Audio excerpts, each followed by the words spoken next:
Today, we embark on a chilling journey into the mysterious disappearance of a 17-year-old girl. She had just stepped out of the cafe where she worked on weekends when she vanished without a trace. Before viewing, it is interesting to know your opinion. Which crimes scare you the most? Write in the comments. As the hours turned into days, police unearthed a series of disturbing clues, each one more unsettling than the last, hinting at a dark fate that had befallen her. From the outset, this case captured the nation's attention, becoming Sweden's most gripping news story. Over 1,000 volunteers joined the search, participating in the largest operation of its kind in the country's history. Ultimately, the truth that emerged was as grim as it was shocking, leaving a community reeling in disbelief at the horror that had unfolded. In the serene town of Hult, Sweden, a tragedy loomed, waiting to unfold. Lisa Holm, born on February 7, 1998, was a beacon of kindness and determination. Raised in a loving home with her parents and older sister, she embodied positivity and ambition. Even before she donned her cap and gown, Lisa set her sights on Australia, dreaming of a future in architecture. Her adventurous spirit led her to travel extensively with her family, exploring distant lands. From her teenage years, she embraced independence, juggling various part-time jobs to carve out her own path. Little did anyone know, the calm facade of her life was about to shatter, revealing the darkness that lurked just beneath the surface.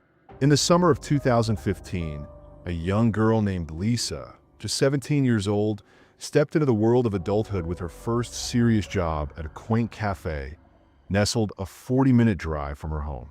At first, her parents, protective and cautious, ferried her to work, ensuring her safety in those early days.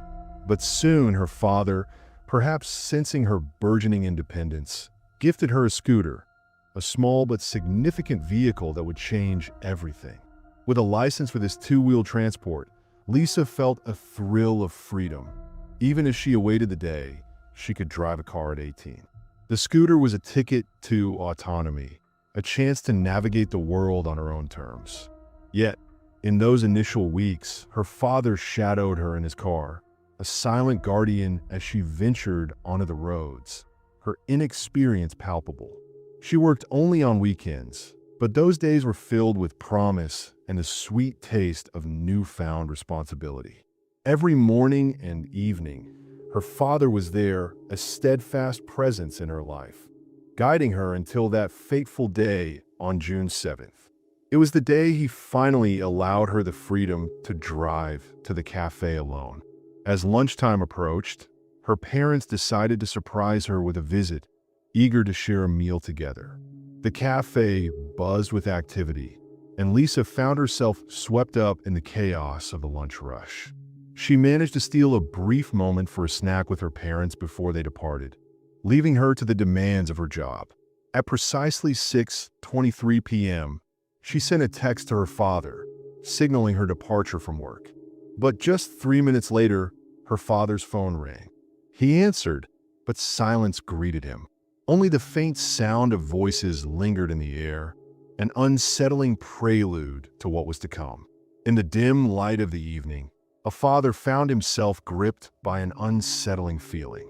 He had been on the phone with his daughter, Lisa, or so he thought. The muffled sounds of her conversation echoed in his ear, but something felt off. He heard the unmistakable sound of a car door slamming, a jarring noise that sent a chill down his spine. Calling out her name repeatedly, he was met with silence, an eerie void that only deepened his unease.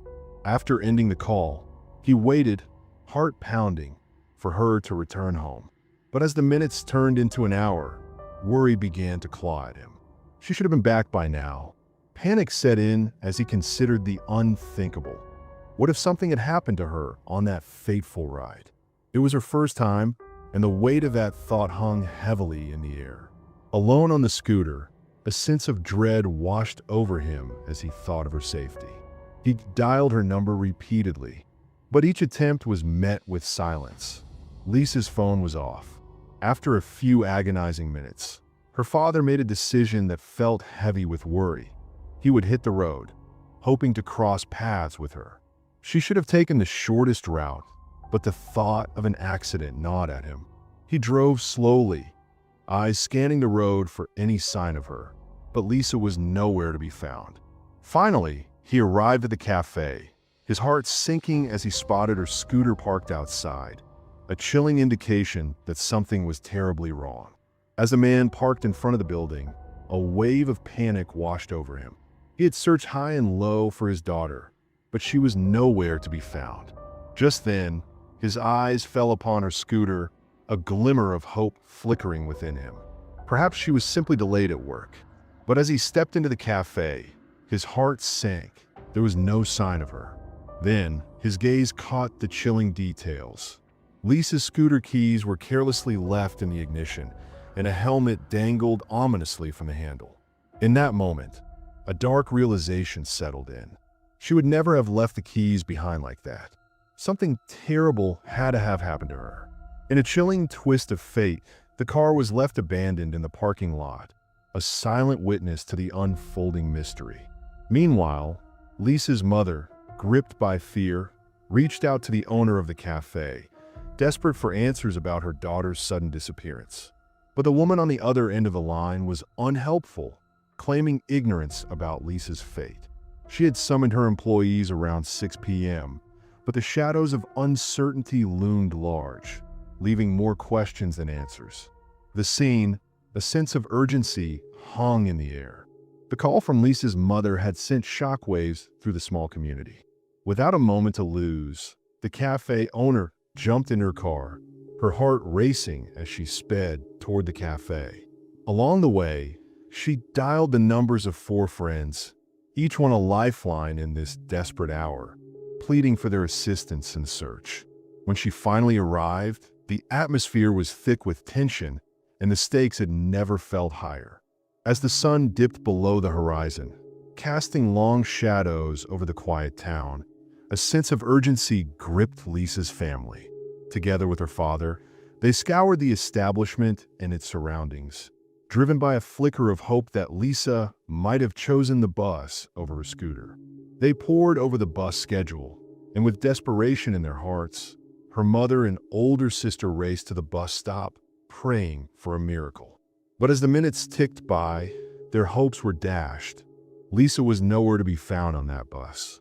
Panic set in, and without hesitation, her relatives reached out to the police, the clock ticking ominously as the search intensified. 1 p.m., as darkness fell over the quiet town, an unsettling tension gripped the air. The police sprang into action, launching extensive searches fueled by the chilling discovery of Lisa's scooter abandoned in the parking lot, keys still dangling. This detail ignited a spark of fear, leading investigators to entertain the grim possibility of abduction. Such cases were a rarity in Sweden, particularly in the isolated provincial area where Lisa lived. Without wasting a moment, the police dispatched multiple search teams, accompanied by trained dogs, while other officers fanned out, knocking on doors near the cafe. Meanwhile, Lisa's classmates and friends, gripped by panic, began to spread the word, desperate to find their missing friend. In the dim light of social media, whispers of a missing person began to circulate, each post a desperate plea for attention, a flicker of hope that someone might hold the key to unraveling the mystery. The search stretched into the night, shadows creeping in as the hours passed, but the darkness offered no answers. As dawn broke on Monday, the police department stepped into the spotlight, announcing Lisa's disappearance to the world, urging anyone with a thread of information to step forward. Meanwhile, a seemingly innocuous discovery was made at a bar near the cafe. A lone motorcycle glove, abandoned and forgotten, caught the eye of a worker. He reported it to the authorities, a small piece of a larger puzzle. Just hours earlier, detectives had combed through that very barn, unaware of the significance that glove would soon hold in the unfolding drama. Lisa vanished without a trace, but a crucial piece of evidence lay hidden in plain sight. a glove. When shown to her parents, they confirmed it belonged to their daughter, a chilling affirmation that deepened the abduction theory. The police, now with a renewed sense of urgency, mobilized additional resources for the search. By this time, the news of Lisa's disappearance had gripped the nation, drawing hundreds of volunteers eager to help. On Tuesday, the police received several more unsettling clues, while volunteers combed the area along the dirt road, desperately hoping to uncover the truth. Just 100 yards from the cafe, a chilling discovery awaited. A phone case lay abandoned, accompanied by a receipt, a ticket, and a shattered smartphone screen. Investigators quickly pieced together the grim puzzle, identifying these items as belonging to Lisa. Their focus sharpened on that desolate stretch of dirt road. As they scoured the area, more fragments of her life emerged. Other parts of the broken smartphone, Lisa's ID, and a scattering of receipts, all strewn along the same path. With each new piece of evidence, the unsettling truth began to take shape. The police, now gripped by the fear that Lisa had fallen victim to a sinister abduction, mobilized every resource at their disposal. The search intensified, and with each passing day, the number of participants swelled. This case quickly became the focal point of news across Sweden, drawing hundreds of volunteers from every corner of the nation. A local organization dedicated to locating missing persons stepped in to bolster the effort. What unfolded was nothing short of remarkable. The largest search operation in the country's modern history, with over 1,000 individuals united in their quest. Meanwhile, the police were inundated with calls, each tip a glimmer of hope. One woman shared her haunting account, revealing the depths of concern that gripped the community. On a seemingly ordinary day, just hours before Lisa vanished without a trace, she set out for a jog. As she moved along the road, a man loomed beside his car, halting her in her tracks. He spoke in English, his voice smooth yet unsettling, asking for directions to a city that was foreign to her ears. Attempting to assist, she pulled out her phone to consult Google Maps, but the man's next request sent chills down her spine. He insisted she climb into his car to show him the route on his navigator. Instinctively, she sensed danger lurking in his proposition and declined, resuming her run with a racing heart. In a twist of fate, she later revealed to the police a chilling detail. She was certain she had encountered this man before. In a quiet town, a group of workers toiled away, repairing a barn that stood solemnly across the road from a quaint cafe. It was here, in the shadows of routine, that the unsettling tale began to unfold. On the fateful day of Lisa's disappearance, her colleagues recalled a chilling detail. Two men loitered across the road, their gaze fixed intently on the cafe. At the time, it seemed innocuous, a mere coincidence. But as the sun rose on Wednesday, and the weight of Lisa's absence grew heavier, one witness felt compelled to share this unsettling observation with the police. Meanwhile, Lisa's father, driven by desperation, gathered friends and ventured down the dirt road, searching for any trace of his beloved daughter, clutching on a hope amidst the despair of lost belongings. As he ventured further down the road, a chilling sense of dread washed over him. He stumbled upon Lisa's driver's license, a small piece of plastic that now felt like a haunting clue, and her house keys glinting ominously in the fading light. It was as if the very path he walked told a grim tale, one where Lisa was forcibly taken from the cafe, her belongings discarded like breadcrumbs by her abductor, a sinister trail leading into the unknown. The police and volunteers poured their hearts into scouring this area. Yet the night yielded no further evidence. That same evening, a friend of Lisa's father, weary from the search, drove past the cafe, the weight of uncertainty heavy in the air. As the sun dipped below the horizon, casting long shadows over the desolate barn, he observed that the police tape had been taken down. Curiosity gnawed at him, compelling him to step inside, driven by the hope of uncovering more secrets hidden within those walls. He retrieved a flashlight from his car, the darkness creeping in like a shroud. He wandered the premises, his heart racing with anticipation, until a glimmer on the ground seized his attention. Leaning closer, he discovered a woman's earring, its surface catching the faint light, and just a few inches away, another identical earring lay abandoned. With a sense of urgency, he reported his findings to the police, who would soon reveal these haunting pieces of evidence to Lisa's distraught parents. They confirmed that these pieces of jewelry belonged to their daughter. The police, once again, sealed off the barn and conducted a more thorough search. The lead detective later explained that on the first day of Lisa's search, their primary focus was on locating the girl herself, which meant the barn was not inspected as meticulously as it should have been. They might have overlooked small items like earrings. However, this time, they brought in numerous forensic experts along with search dogs. It was during this renewed investigation that they stumbled upon a rather unusual piece of evidence hidden behind one of the walls. The police discovered human remains. At first glance, it may seem like an odd detail, but the presence of feces takes on a chilling significance in this grim narrative. Forensic experts proposed a compelling theory.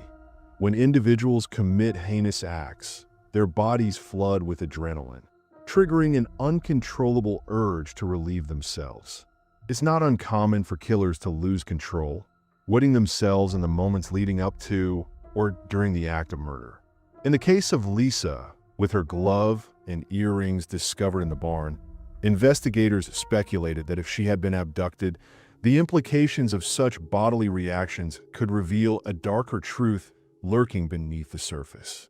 The perpetrator may have forcibly pulled her into the shadows of that building, and detectives were not dismissing the chilling possibility that, driven by a surge of adrenaline, this individual lost control and left behind a grim trace. The feces, a crucial piece of evidence, were dispatched for DNA analysis on that fateful Friday. As the search area widened, volunteers ventured toward a sprawling farm just 2 miles from the café, a complex of imposing structures bustling with activity. The search team, determined and methodical, set out to comb through every inch of the site. But soon after their arrival, 2 men appeared at the farm, their presence adding another layer of intrigue to the unfolding mystery. In a quiet corner of the countryside, 2 men stood speaking in Swedish, their conversation a mere whisper against the backdrop of an unfolding mystery. One of them mentioned that the police had already visited the farm, but the search team leader, skeptical and resolute, dismissed the claim. He believed that if the police had indeed been there, he would have been informed. With determination, he pressed on, continuing the search. The men lingered around the farm, observing the volunteers as they scoured the area, before eventually driving away, leaving the scene shrouded in uncertainty. An hour later, the search team stumbled upon a chilling discovery, a pile of branches concealed behind the cowshed. As they dug deeper, they unearthed a motorcycle helmet, a jacket, and headphones, remnants of a story waiting to be told. The police were about to be drawn deeper into the shadows of this enigma. As the sun dipped below the horizon, the first responders rushed to the scene, their hearts heavy with the weight of what they might uncover. Among the scattered belongings, they confirmed that each item belonged to Lisa, a chilling reminder of her absence. Forensic experts were summoned to the farm, their meticulous search promising to peel back the layers of this unsettling mystery. Whispers of 2 strange men who had tried to deter volunteers from probing the farm echoed through the air, adding an eerie tension to the investigation.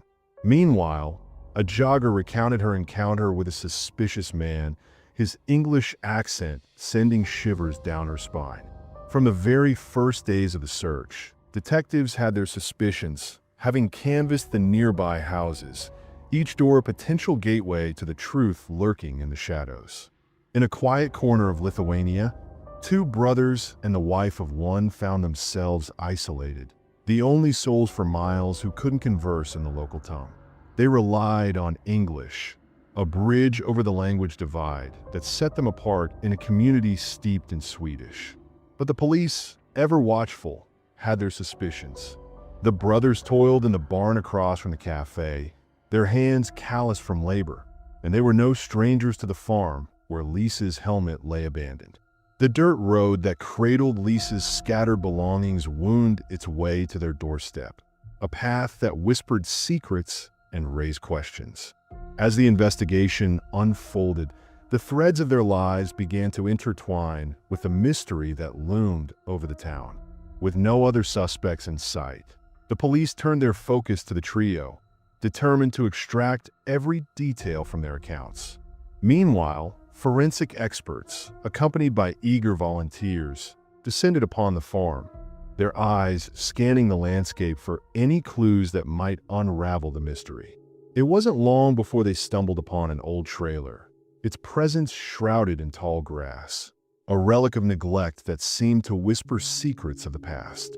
Yet, something was amiss. The grass near the door was flattened, suggesting a recent disturbance, as if a body had lain there, hidden from the world. Even more telling, strands of grass were trapped beneath the door, a silent testament to the activity that had transpired just moments before their arrival. As the forensic experts pried open the door, a pungent odor of decay assaulted their senses, a grim welcome to the scene within the trailer. Rows of lockers lined the walls, remnants of a changing room once bustling with workers.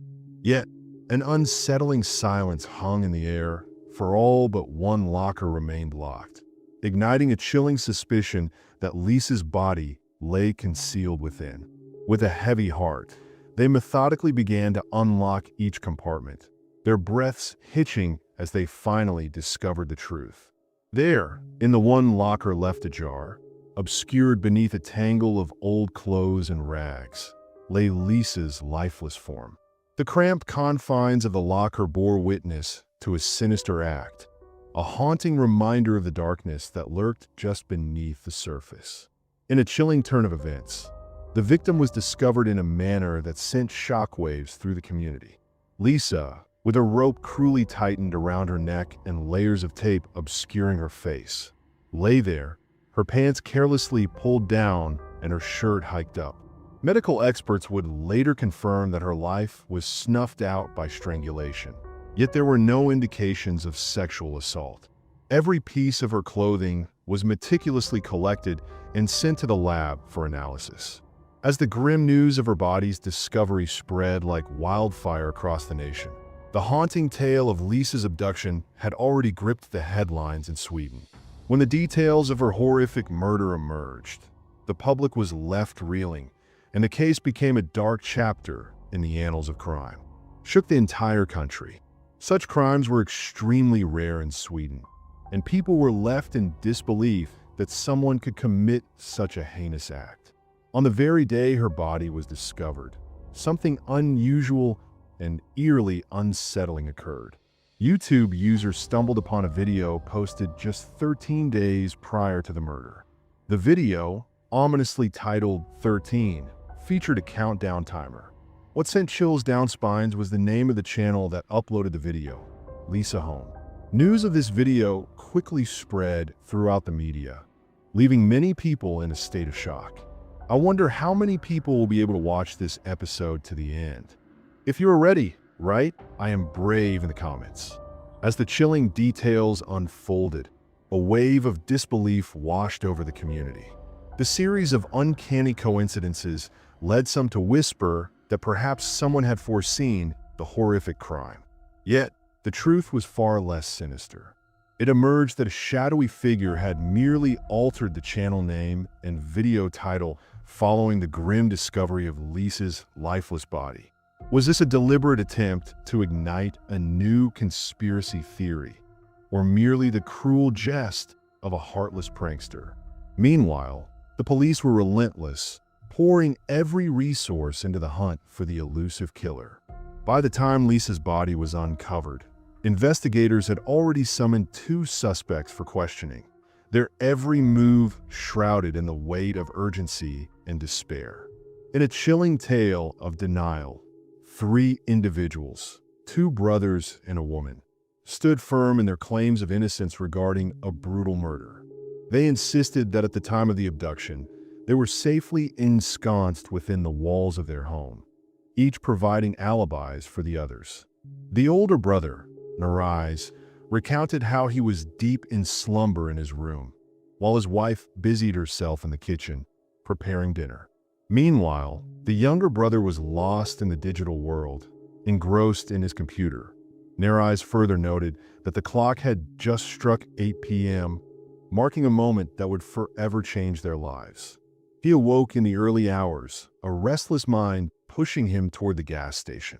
There, he purchased pizza and cigarettes, seemingly mundane choices that would soon be scrutinized. The police, however, were not easily convinced. Their skepticism loomed over the trio, each one potentially shielding the other from the truth. DNA samples were collected, but the investigators found themselves at a standstill, lacking any direct evidence tying them to the chilling murder. Yet, the tide was about to turn.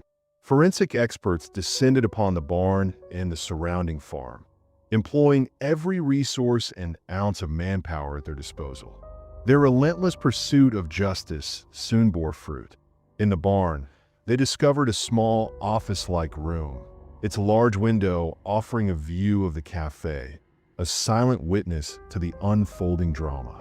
As the experts meticulously examined the dimly lit room, they stumbled upon a chilling revelation. 15 distinct traces of male semen marred the walls and floor near the window.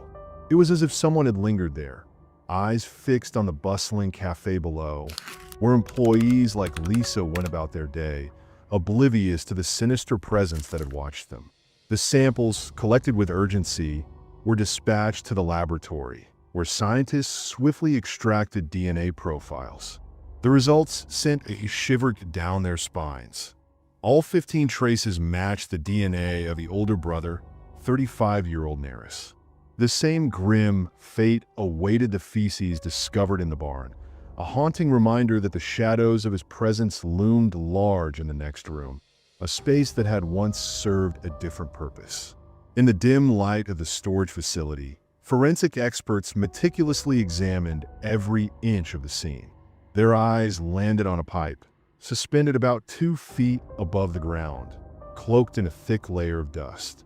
Yet, amidst the grime, a small strip remained untouched, its dimensions eerily resembling the very rope that had been used to strangle Lisa. The investigation took a chilling turn when traces of blood were discovered on the pipe, and subsequent DNA analysis confirmed the grim truth: it belonged to NIS. Below this ominous pipe, they unearthed a fragment of the same rope.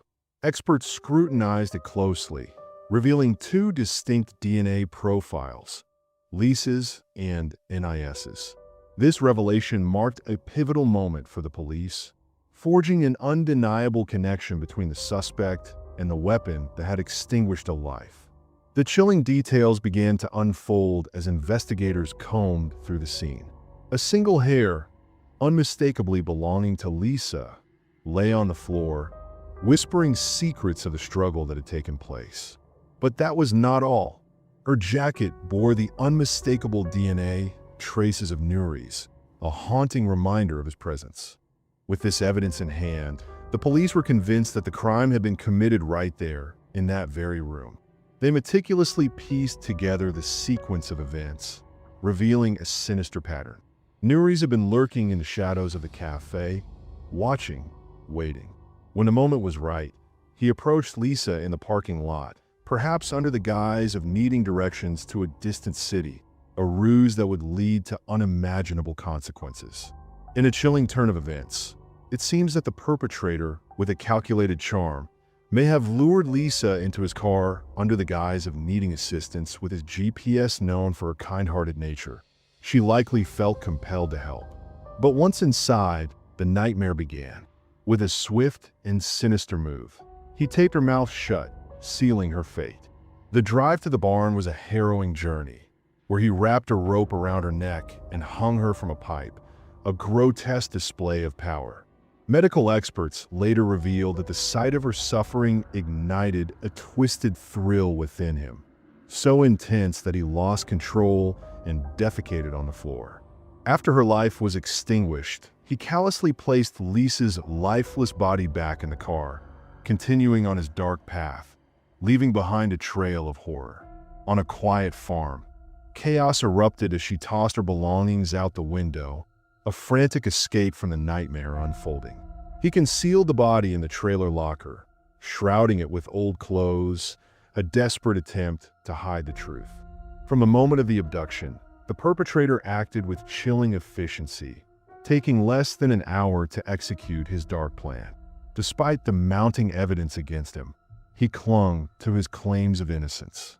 His wife and younger brother, caught in the web of suspicion, were released due to a lack of evidence. Once freed, they wasted no time fleeing Sweden for their homeland of Lithuania. The air was thick with tension as preparations for the trial began, a storm brewing on the horizon of justice. In a twist that could rival the most gripping tales of deception, the man known as asserted that he had toiled in that barn for years, hinting that his DNA might have lingered there, a mere byproduct of his labor. His wife and brother stepped forward with alibis, yet their reliability was shrouded in skepticism, casting a shadow over their testimonies in the courtroom. This could have been a lifeline for him, a glimmer of hope amidst the chaos. However, the chilling presence of Naz's DNA on the victim's clothing painted a stark picture, suggesting an undeniable connection to her on that fateful day. To complicate matters further, a witness emerged, claiming to have spotted his car lurking ominously near the scene, weaving a web of suspicion that was hard to escape. In the dim light of the cafe, just moments before the unthinkable happened, witnesses reported a car creeping along the road that connected the cafe to the nearby farm. It passed by repeatedly, a shadowy figure lurking in the periphery of a seemingly ordinary day. Meanwhile, Naris was said to be at home, lost in slumber, as his brother and wife would later recount. The months that followed the grim discovery of Lisa's lifeless body were filled with a relentless pursuit of truth. Experts, armed with cutting-edge technology, meticulously sifted through every piece of evidence. Their tireless efforts bore fruit when they uncovered traces of N's DNA on nearly all of Lisa's clothing, a chilling revelation that included the intimate confines of her underwear. The pieces of this dark puzzle were beginning to fit together, but the questions lingered, heavy in the air. The entire nation was captivated by the unfolding drama, as investigators tirelessly pursued every lead that might shed light on the case and solidify Naz's alleged involvement. Their quest took them all the way to Lithuania, where they sought answers from his wife and brother. Yet, the woman remained steadfast in her claims, adamantly asserting that he had not stepped outside between the hours of 6 o'clock and 8 p.m. As the clock ticked on, the tension in the interrogation room thickened. It was the younger brother's turn to face the relentless detectives, and they were ready. They laid out the damning evidence against his sibling, painting a vivid picture of the events that unfolded with the 17-year-old girl. The weight of their words bore down on him, and in that moment of desperation, he cracked. He claimed that NIS had not been home that fateful evening, only returning around 7:30 p.m., a detail that could change everything. He stood there, cloaked in dirt, a silent witness to the chaos unfolding around him. As the police began their relentless questioning of the residents, he hurriedly tossed his clothes into the washing machine, a desperate attempt to erase any trace of his presence. In a hushed tone, he leaned towards his brother, urging him to say he had been home at the time. Fear gripped him. The thought of being wrongfully accused of a crime he didn't commit haunted him, especially as an immigrant without an alibi for the moment of the abduction. His younger brother, steadfast in his belief of his innocence, began to waver as the weight of the evidence mounted against him. The reality of the situation became painfully clear and the somber atmosphere thickened as Lisa's funeral approached, a grim reminder of the tragedy that had unfolded. Just a month after her tragic murder, the church that hosted the service could only hold 130 mourners, yet a sea of faces gathered to pay their final respects. Organizers, recognizing the overwhelming turnout, hastily arranged for benches and large screens outside, ensuring that no one would miss the solemn ceremony. For months later, the trial commenced, reigniting the nation's fascination with the case. The weight of scrutiny bore down on everyone involved, each person acutely aware that a single misstep could alter the course of justice. Just Lawyer was adamant, asserting that his client's DNA was a pivotal piece of the puzzle. It was a chilling twist in the narrative, as the defense attempted to weave a story that suggested the suspect's DNA might have found its way onto the victim's clothing due to his time spent in the barn. But the prosecution was quick to dismantle this theory, highlighting the glaring inconsistencies, particularly when it came to Lisa's underwear. The only plausible explanation for the presence of the suspect's DNA, there was a direct connection: his touch. As the trial unfolded, the lawyer struggled to present any compelling evidence to support his client's innocence. In a desperate bid, he even floated the idea that the true killer could be none other than Naz's younger brother, a theory that hung in the air, heavy with implications and unanswered questions. In a chilling twist of fate, the brother managed to gather multiple samples of N's DNA, strategically placing them on the victim's body and at the crime scene. Yet, the lawyer, perhaps blinded by the complexities of the case, failed to articulate the chilling possibility of such manipulations with the DNA evidence. The trial dragged on for a grueling month, culminating in a verdict that would seal N's fate: guilty of murder. He was sentenced to life imprisonment in a high-security prison, but in Sweden, this facility bore an uncanny resemblance to a modest 3-star hotel. As the dust settled, N's lawyers sought to overturn the verdict, but the appeal was swiftly rejected, leaving the haunting echoes of the trial to linger in the air. In 2017, Nuries made a fateful decision. He applied for deportation, a choice that led him to a prison in his homeland. The reasons behind this move remained shrouded in mystery.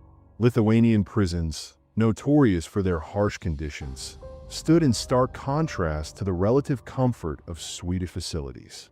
Yet, against all odds, the court approved his request, a decision that would cost Swedish taxpayers several hundred per day for each inmate. As the year progressed, the true motives behind his actions began to unravel. He appealed to the Lithuanian court, and in a surprising turn, his life sentence was reduced to a mere 15 years. But the fleeting joy of this victory was soon overshadowed by the shadows of his past, leaving a lingering sense of unease in the air. Weeks passed, and the courtroom echoed with the weight of a decision that would seal Neris's fate. The gavel struck down, overturning the previous ruling, and once again, he found himself condemned to a life behind bars. But this time, the walls of his prison would not be the familiar confines of a comfortable Swedish cell. Fast forward 5 years to August 2022, and Neris faced a grim reality in a Lithuanian prison. As chaos erupted during an inmate transfer, a brutal attack unfolded. A shank glinted in the dim light, and before anyone could intervene, Neris was left fighting for his life. The journey to the hospital was a desperate race against time, but fate had other plans. Meanwhile, whispers lingered about his wife. Was she merely a bystander, or did she play a darker role in this unfolding tragedy? The investigation remains shrouded in uncertainty, with police emphasizing that the likelihood of her direct involvement in the abduction or murder is almost non-existent. Experts assert that had she been connected, her DNA would have surfaced on Lisa's clothing or personal items. Yet, the shadow of doubt lingers. Could she have been aware of her husband's heinous act, aiding him in his escape from justice by crafting a false alibi? Meanwhile, the whispers of her younger brother add another layer of intrigue. cafe employees recounted seeing two men loitering near the barn, their eyes fixated on the scene, and one of them, perhaps, holds the key to unraveling this chilling tale. In a chilling twist, the second man, who should have been the brother, found himself exonerated by the very evidence that eluded him. The absence of his DNA in the barn or on Lisa's clothing cast a long shadow over any claims of his involvement in the murder. Perhaps they were merely lurking in the shadows, observing the young employees alongside the older brother, engaging in conversations that crossed the line into the inappropriate. Yet, it was Nuri's alone who chose to plunge into the depths of such a heinous act. As the police launched their frantic search, they stumbled upon chilling clues and encountered a series of unexpected twists that would prolong the quest for answers for years. The story of Angie Houseman, born on February 18, 1984, in St. Louis, Missouri, is one marked by tragedy from the very beginning. Her father abandoned the family before she even took her first breath, leaving her to navigate a world without him. At just 1 year old, her life was already shrouded in uncertainty. In the quiet suburban landscape of St. Louis, 1993, a young girl named Angie navigated the innocence of childhood. Her mother had recently married a man named Ronald, and together they welcomed a son, a younger brother whom Angie cherished deeply. With a heart full of warmth, Angie was the kind of child who sought friendship in everyone she encountered. At just 9 years old, she was in the 4th grade at a local elementary school, a mere mile from her home. Each day, she would board the bus from the nearest stop, her parents feeling a sense of security in allowing her to travel alone, for the route was familiar and the neighborhood seemingly safe. A few hundred yards from her house, Angie typically walked to the bus stop with some neighborhood kids after school. Parents kept a watchful eye from their windows, ensuring the children made their way home safely. It had become a sort of tradition among the neighbors, a collective effort to protect the young ones. On November 18th, Angie went to school as usual, finishing her day around 3 p.m. She boarded the school bus, surrounded by a handful of neighborhood kids, their laughter echoing in the air as they made their way to their stop. As they reached their destination, the others dispersed, leaving Angie to navigate the final stretch alone. It was a mere few minutes' walk, but as time slipped by, a sense of unease began to creep in. Half an hour passed, and still there was no sign of her. Angie's parents, gripped by worry, knew her routine well. She often lingered to chat with her friends, but this delay was unlike her. With a growing sense of dread, her mother and stepdad stepped outside, determined to trace the path from their home to the bus stop, questioning other children along the way, each moment thickening the air with tension. Confirmed that Angie was last seen with them, making her way toward home. Her parents reached out to the neighbors, those vigilant souls who often kept watch over the children from their windows. But on that fateful day, both women were preoccupied, their eyes turned elsewhere, leaving them oblivious to the unfolding events. In a frantic rush, Angie's parents and their friends launched a desperate search, combing the area along the route from the bus stop to Angie's home. As the sun dipped below the horizon and darkness enveloped the neighborhood, a chilling realization set in, prompting Angie's parents to call the police. Officers quickly joined the search, their breath visible in the frigid air as the night deepened and hope began to wane. It seemed improbable that Angie would simply vanish without a trace, leading the police to delve into the darkest possibilities. Their anxiety was further fueled by a chilling event that had unfolded just 10 days earlier in a neighboring area. An unknown assailant had nearly snatched an 11-year-old girl right off her school bus, attempting to pull her into the shadows of the bushes. Miraculously, she had escaped, but the predator remained at large. With this haunting thought lingering in their minds, the police began to entertain the unsettling notion that this same figure could be linked to Angie's mysterious disappearance. In a bid to uncover the truth, officers summoned K-9 units to aid in the search.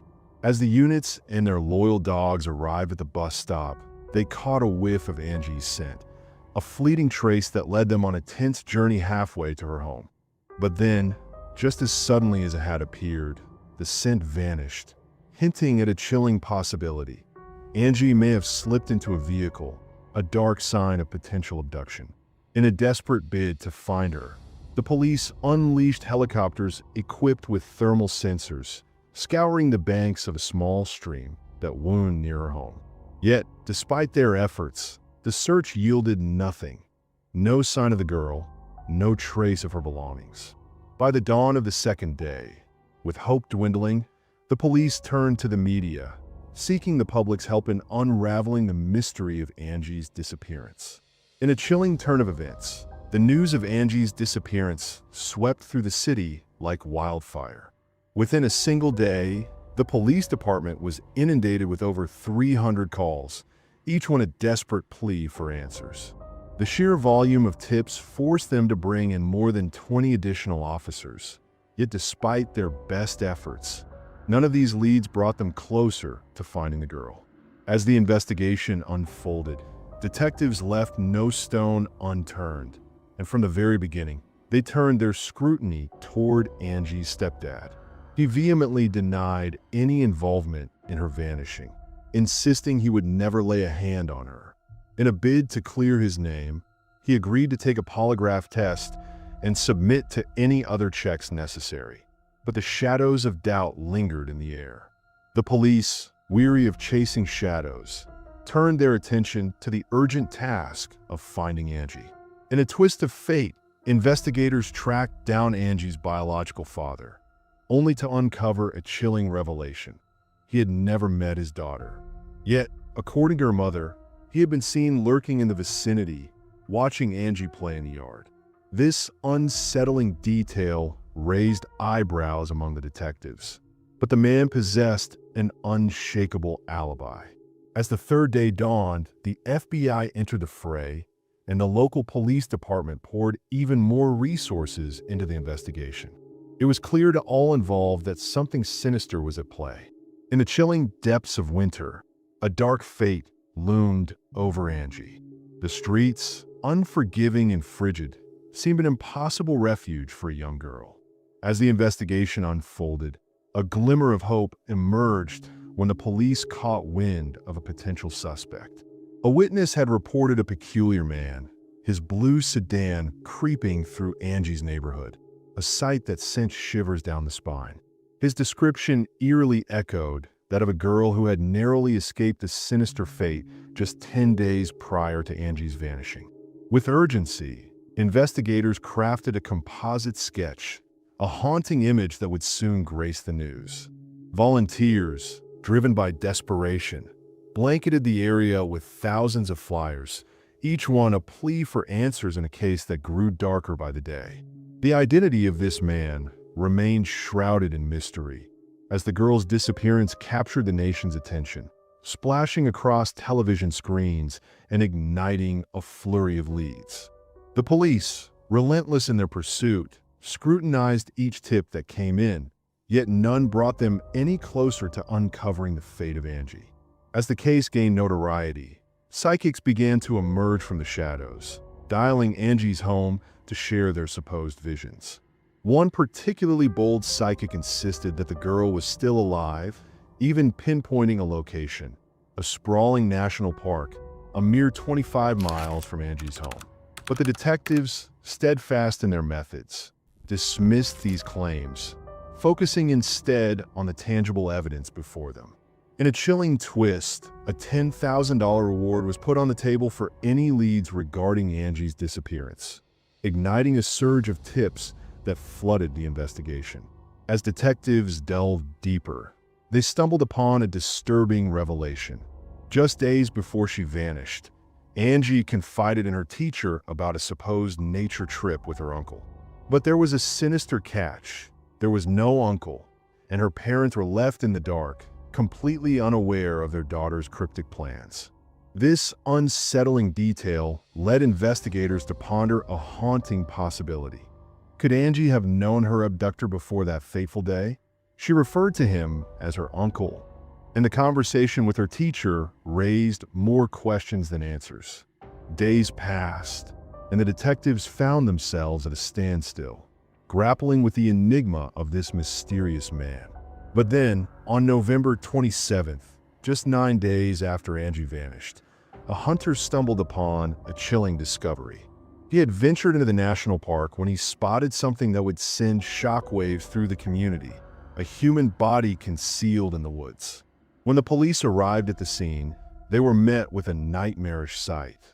The lifeless body of a girl, bound to a tree, stripped of her clothing, her head completely shrouded in darkness. Tape wrapped tightly around her face, her hands cruelly restrained by handcuffs. Nearby, a bag lay abandoned, its contents revealing a grim truth to the investigators. They had stumbled upon Angie's lifeless form. Inside that bag, her personal belongings, including notebooks inscribed with her name, painted a haunting picture of her last moments. Once the body reached the medical examiners, the horror deepened. As the tape was peeled away from her head, a chilling discovery awaited, an item of underwear stuffed into her mouth. The forensic experts concluded that she had met her tragic end just hours before, a chilling realization that she had endured a harrowing ordeal, held captive for 9 agonizing hours. Days passed, and the chilling reality set in as she was discovered in a location where the unforgiving cold had claimed her life. Experts pieced together a harrowing narrative, revealing that the victim had endured a series of brutal injuries and had been subjected to unspeakable violations. Forensic analysts meticulously combed through every item at the crime scene, uncovering a crucial fingerprint on the tape that had been used to bind Angie's head. They scoured databases and scrutinized a list of suspects, yet each lead dissolved into nothingness. Following the grim discovery of the body, the police intensified their efforts, pouring additional resources into the investigation, while the local community held its breath, gripped by fear and uncertainty. In a small town gripped by fear, the community was left reeling from an unimaginable act of cruelty. Parents clutched their children tightly, escorting them everywhere, meeting them at bus stops, and keeping them within sight at all times. Just days after the shocking discovery of Angie, their anxiety escalated. On December 1st, the unthinkable happened again. A 10-year-old girl named Casey Dissa, who lived just 10 miles from Angie's home, asked her mother for permission to visit friends nearby. But she never made it to their doorstep. Casey vanished into thin air, leaving behind a trail of dread and unanswered questions. As the investigation unfolded, the police found themselves in a chilling predicament. With no leads in sight, the detectives began to entertain a haunting thought. Could they be dealing with a serial killer? The unsettling notion that the same individual might be responsible for both abductions loomed over them. Yet the absence of concrete evidence left them in a state of uncertainty. Then, 10 agonizing days later, the grim discovery was made. Casey's lifeless body was unearthed in St. Louis, cruelly wrapped in 2 bed sheets and shrouded by a pink curtain. The cause of death was a brutal assault, marked by multiple severe blows to the head.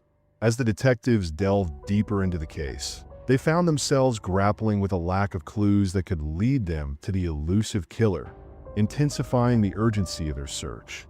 Doubt lingered in the air, a chilling uncertainty that the same hand that took Casey's life could also be behind Angie's tragic end. The stark contrast in the nature of these crimes sparked a haunting question. Could there be 2 killers prowling the shadows of the same month? As detectives delved deeper, they unearthed a lead, a man who had attempted to snatch a girl mere days before Angie's disappearance. This man, 37-year-old Gary, was a transient figure, often drifting into St. Louis for work.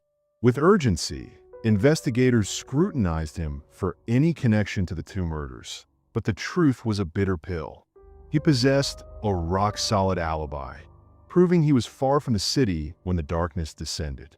The chilling tale of Angie and Casey's disappearances took a dark turn when the investigation revealed a shocking confession. The suspect, in a moment of reckoning, admitted to assaulting 4 other girls, leading to a 5-year prison sentence handed down in February of the following year. But the case was far from closed. Detectives stumbled upon a breakthrough that would change everything. Casey's body was discovered, and tire tracks found in the vicinity hinted at a sinister connection. Experts analyzed the tracks and traced them back to a pickup truck, a model commonly rented from a well-known car rental company. Armed with this critical information, detectives began to canvass Casey's neighborhood, probing residents for any clues that could unravel the mystery. In a case that had gripped the community, the detectives found themselves at a crucial juncture. The vibrant logos emblazoned on the pickups from a company made them stand out, and luck was on their side when a woman stepped forward. She recalled seeing one of those unmistakable vehicles parked near her neighbor's house, just a week after Casey vanished without trace. As the investigation unfolded, the detectives traced the vehicle to a woman living with her partner and brother. They insisted they had no ties to the pickup or the case at hand. But the detectives, seasoned in the art of unraveling deception, were not so quick to dismiss their suspicions. The truth was lurking just beneath the surface, waiting to be uncovered. There is a moment in this case that surprised even experienced investigators. Write in the comments what surprises you the most. They secured a search warrant for the house, and what they uncovered in the basement was chilling. Blood traces belonging to Casey and the murder weapon itself. As the investigation deepened, it became clear that the woman's brother, Thomas, had rented the pickup truck. Initially, he denied any involvement, but when faced with the mounting evidence, he cracked. His confession revealed a harrowing tale. Casey had knocked on his door, seeking to invite her nephews to play in the street. He welcomed her inside, led her to the basement, and there, in a moment of darkness, he attempted to assault her. Screams echoed through the dimly lit room as he struck her with a heavy object, the final act of a chilling crime. After the murder, Thomas, seemingly unfazed, went to work, leaving the horror behind. Upon his return, his sister, with a look of dread, informed him that she had seen the body lying in the basement.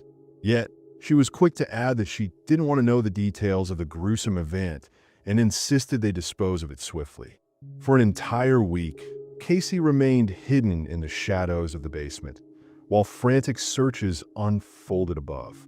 Fear gripped Thomas, paralyzing him from moving her. When the tension finally eased, he rented a pickup truck, transporting the lifeless body to St. Louis, where he left it, a dark secret buried in the depths of the city. Thomas was sentenced to death, but fate had other plans. He succumbed to illness in prison years later, all while maintaining his innocence regarding Angie's case. This denial led detectives to a chilling conclusion. The crimes were, in fact, unrelated. The investigation soon found itself at a standstill, with leads dwindling to almost nothing. As the years passed since Angie's tragic murder, detectives encountered yet another hurdle: the expiration of the monetary reward for information, casting a shadow of doubt over the potential for public assistance. Just when it seemed all hope was lost, an unexpected turn awaited. It was the year 2001 when a businessman, driven by a sense of justice, stepped forward to offer a staggering $250,000 reward for any information that could shed light on the haunting case of Angie Houseman. This substantial sum, one of the largest ever offered at that time, ignited a flurry of tips directed to the police. Yet, as the days turned into weeks, it became painfully clear that each lead was nothing more than a mirage, leading investigators down a path of frustration and despair. Then, in a twist that would send chills down the spine, detectives received a chilling call from an inmate named Cory Fox. He confessed to a string of over 10 murders, Angie's name chillingly among them. Without hesitation, Detectives hurried to confront him, eager to unravel the dark tale he was about to unfold. Fox recounted the harrowing details of how he and an accomplice had snatched her from the street, plunging the investigation into a deeper abyss of horror. Trapped within the confines of his own home for days, the criminals initially plotted to extort a ransom. However, as fear of being identified crept in, they made the chilling decision to resort to murder. To the astonishment of the detectives, Fox revealed a wealth of precise details, painting a vivid picture of the crime, how she was bound to a tree, and even how his accomplice had used her underwear as a gag. Yet, inconsistencies began to surface during the interrogation. When pressed about the means of restraint, Fox insisted they had employed plastic handcuffs, a claim that starkly contradicted the truth. Iron ones had been used instead. The detectives soon uncovered that Fox's alibi was crumbling, revealing the cracks in his carefully constructed narrative. In a chilling twist, the man who confessed to several murders found himself ensnared in a web of deceit, as police determined that parts of his confession were likely fabricated. It seemed he had drawn from the extensive media coverage surrounding the tragic case of Angie Houseman in the summer of 2002. Just when the shadows of Angie's case began to fade, another horrifying event unfolded in a different part of St. Louis. An unknown man crept into the home of a 6-year-old girl, abducting her and ultimately taking her life. Initially, investigators pondered a possible link to Angie's case, but as the investigation unfolded, it became clear that this was a separate nightmare. The perpetrator was apprehended swiftly, but the echoes of violence lingered in the community's memory. Hours later, it was a neighbor who broke under the pressure of interrogation. Several more years slipped by until 2007, when detectives chose to breathe new life into the cold case. As they meticulously combed through the documents, a peculiar detail caught their eye. Shortly after the grim discovery of Angie's body, police had spotted a parked car nearby, occupied by a man named Roger Martin.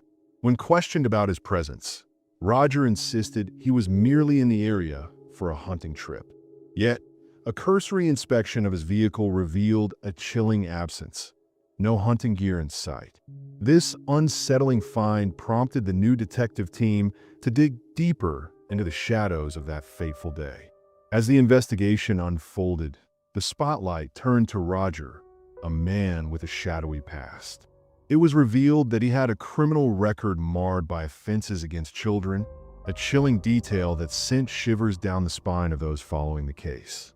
The plot thickened when it came to light that he had assaulted one of his victims in close proximity to where Angie's lifeless body was discovered. Strikingly, all these heinous acts had taken place prior to Angie's tragic demise, and yet, this critical information lay dormant in the database, overlooked by the police at the time. It was only when a new detective team took the reins that the investigation reignited, forcing them to start from square one. Roger was summoned for questioning, where he vehemently denied any connection to Angie's murder, claiming his presence near the crime scene was merely coincidental. But in the world of true crime, coincidences often hold the darkest secrets. As the clock ticked on that fateful day, the girl remained in her grim surroundings, while Roger was supposedly clocked in at work. Yet, the police, after a grueling 9-hour interrogation, found themselves at a dead end. They meticulously examined Roger's fingerprints, juxtaposing them against the chilling evidence left behind on the tape that had bound the victim's head. The results were damning. The prints did not match. With that, Roger was released, but the shadows of suspicion still loomed large. The detectives, though unable to clear him entirely, were stymied by the absence of solid evidence. The case, it seemed, was at a standstill, shrouded in uncertainty and darkness. In 2018, the St. Louis Police Department took a bold step, forming a dedicated task force to breathe new life into a case that had long gone cold. With the passage of time and significant advancements in technology since that fateful year of '93, the new detectives were determined to sift through the remnants of the past, searching for clues that might finally lead them to the truth. Their focus narrowed to three critical pieces of evidence: the handcuffs that had bound Angie, the tape that had been cruelly placed over her mouth, and the underwear that had been used to silence her. Despite the relentless efforts of experts since '93, the perpetrator's DNA had remained elusive, slipping through their fingers like sand. But these detectives were undeterred. They set out to re-examine these haunting artifacts with the cutting-edge technology of today, hoping to unlock the secrets they held. In a chilling twist of fate, investigators set out to uncover the truth hidden within the handcuffs, but the task proved daunting. Almost entirely shrouded in the victim's blood, the evidence was tainted, obscuring any potential DNA. With determination, they shifted their focus to the tape that had once bound Angie's head.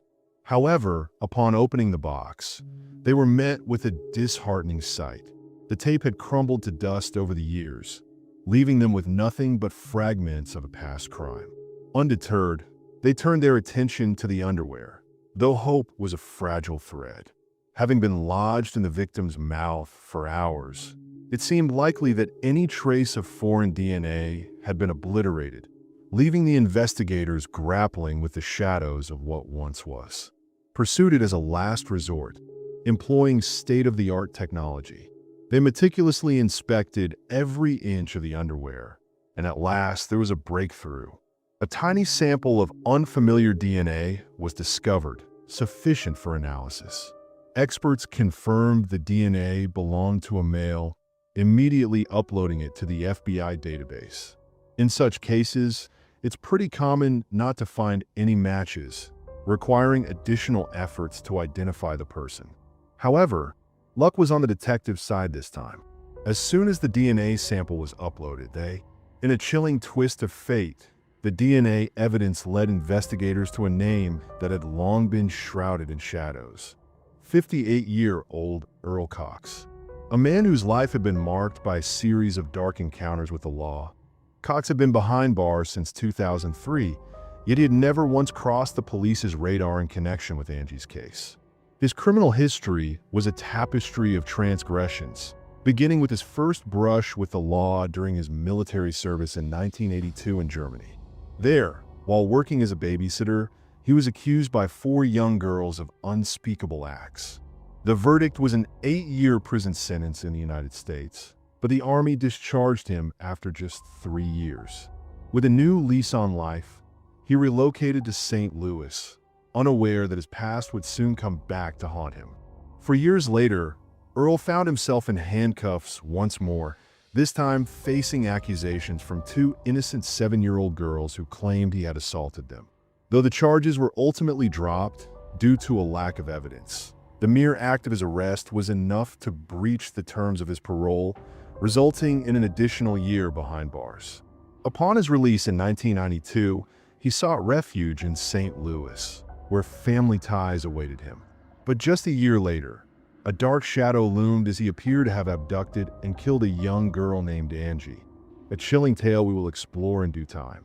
By 2002, Earl's troubles escalated further when he was arrested again, this time for orchestrating a notorious anonymous internet platform that served as a haven for predators to connect and share their sinister intentions. In a chilling tale that unfolds like a dark shadow creeping through the night, the FBI had been hot on the trail of a man named Earl for some time.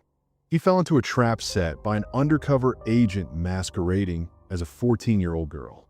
Eager to fulfill his twisted desires, Earl expressed his intentions to make her his slave, even going so far as to send money for a bus ticket. But when he arrived at the designated meeting spot, instead of finding a young girl, he was met by armed FBI agents ready to take him down. The investigation revealed a horrifying trove on his computer: 45,000 photos depicting child abuse, alongside evidence that he was the mastermind behind a sinister platform. This shocking discovery would lead to a deeper unraveling of his dark web of exploitation. In a chilling chapter of a dark saga, authorities apprehended 60 more individuals linked to a notorious site, marking one of the largest crackdowns on pedophiles in the nation's history back in 2003. Earl, a name that would echo through the halls of justice, was sentenced to a decade behind bars. Yet, when his time was up, a judge wielded a legal loophole, refusing to set him free, citing the grave threat he posed to children. Thus, he remained confined, a shadow lurking in the depths of the prison system. Fast forward to 2019, and the plot thickened. His DNA was a match for the haunting case of Angie Houseman. Detectives, driven by the weight of the past, approached him in prison, but Earl, ever defiant, denied any involvement, leaving a chilling silence in the air. In a dimly lit interrogation room, the atmosphere thick with tension, the man, now cornered, called for a lawyer. The police, with their seasoned eyes, recognized the grim reality. His DNA was a damning piece of evidence, a silent witness to his guilt. But instead of pressing forward with the inevitable, they hatched a different plan. They reached out to Earl's attorney, a chilling proposition on the table. The death penalty loomed over Angie's murder. Yet, a glimmer of hope flickered for the man in chains. If he confessed, the state would spare him the ultimate punishment, offering instead a life behind bars. Realizing the odds were stacked against him, Earl, with a heavy heart, accepted the deal. The detectives returned to the prison, ready to hear his side of the story, as the clock ticked down on his fate. In the shadows of a chilling narrative, certain fragments of his account seemed almost too far-fetched to believe. Yet, for the relentless investigators, the pivotal element lay in the confession, a chilling admission of murder. Earl recounted that on a fateful day, November 18th, 1993, he found himself driving through the neighborhood where his mother and sister resided. Suddenly, his car sputtered and stalled, leaving him stranded in the middle of the road. As he wrestled with a mechanical failure, a school bus rolled up, releasing a stream of children who hurried into their homes. But one girl lingered, Angie. Earl claimed that when she approached him, they exchanged a few words, and in that fleeting moment, he noticed something unsettling. She appeared to be shivering, a victim of the biting cold. He extended an offer of a ride in his car, and as he later recounted, she accepted. He took Angie to Burger King, feeding her before bringing her to his home, a place where the nightmare would unfold. For days, he held her captive, subjecting her to unspeakable horrors. Eventually, he made the chilling decision to dispose of her. He drove her to a secluded spot, the very location where her lifeless body would later be discovered, binding her to a tree. Allegedly, she was still breathing at that moment. Detectives, however, harbored doubts about the veracity of his claims. It was clear Angie could never have willingly gone with a stranger, especially under such dire circumstances. She had only a brief stretch to traverse on her way home, but that journey would take a dark turn. Investigators delved into the peculiarities of Earl's account, particularly the car breakdown he described. He insisted the vehicle had stalled, yet as Angie drew near, the engine roared back to life. It was as if the predator lurking in the shadows had sensed her approach and seized the moment to strike. Perhaps he had lured her with deceitful words or veiled threats. Earl's narrative began to unravel, revealing a far more sinister reality. Ultimately, detectives pieced together the chilling truth, leading to a confession of murder in August 2020 when he faced the court. The judge, with a heavy heart, delivered the sentence of life imprisonment without the possibility of parole. Tragically, Angie's mother was not there to witness this moment of justice. She succumbed to cancer in 2016. Her husband, Ronald, spoke to reporters, expressing his belief that Earl should have faced trial for 2 murders, holding him accountable for the death of his beloved wife. After the loss of their daughter, she had lost all will to live, ultimately leading to her own demise. As for Earl, his tale did not conclude with the verdict. The prosecutor was determined to revisit the harrowing case of sexual abuse involving 2 innocent 7-year-old girls, seeking to uncover the depths of Earl's depravity. The offender, a man named Earl, slipped through the cracks of justice, serving merely a year for a parole violation. But the police, determined to seek justice, reached out to one of his victims, now an adult, urging her to testify against him. Earl, already condemned to a life behind bars, finally admitted his guilt, leading to an additional 10 years tacked onto his sentence. As the gavel fell and the verdict was read, his victim stood in the courtroom, a beacon of resilience. She declared that despite the darkness of Earl's crimes, she would forge a life filled with happiness and fulfillment, while he languished in the shadows of his own making. Now, dear listeners, share your thoughts on this chilling tale of justice and survival. Share your thoughts on this chilling tale in the comments below. And remember, if you found this story gripping, give that like button a tap and subscribe for more.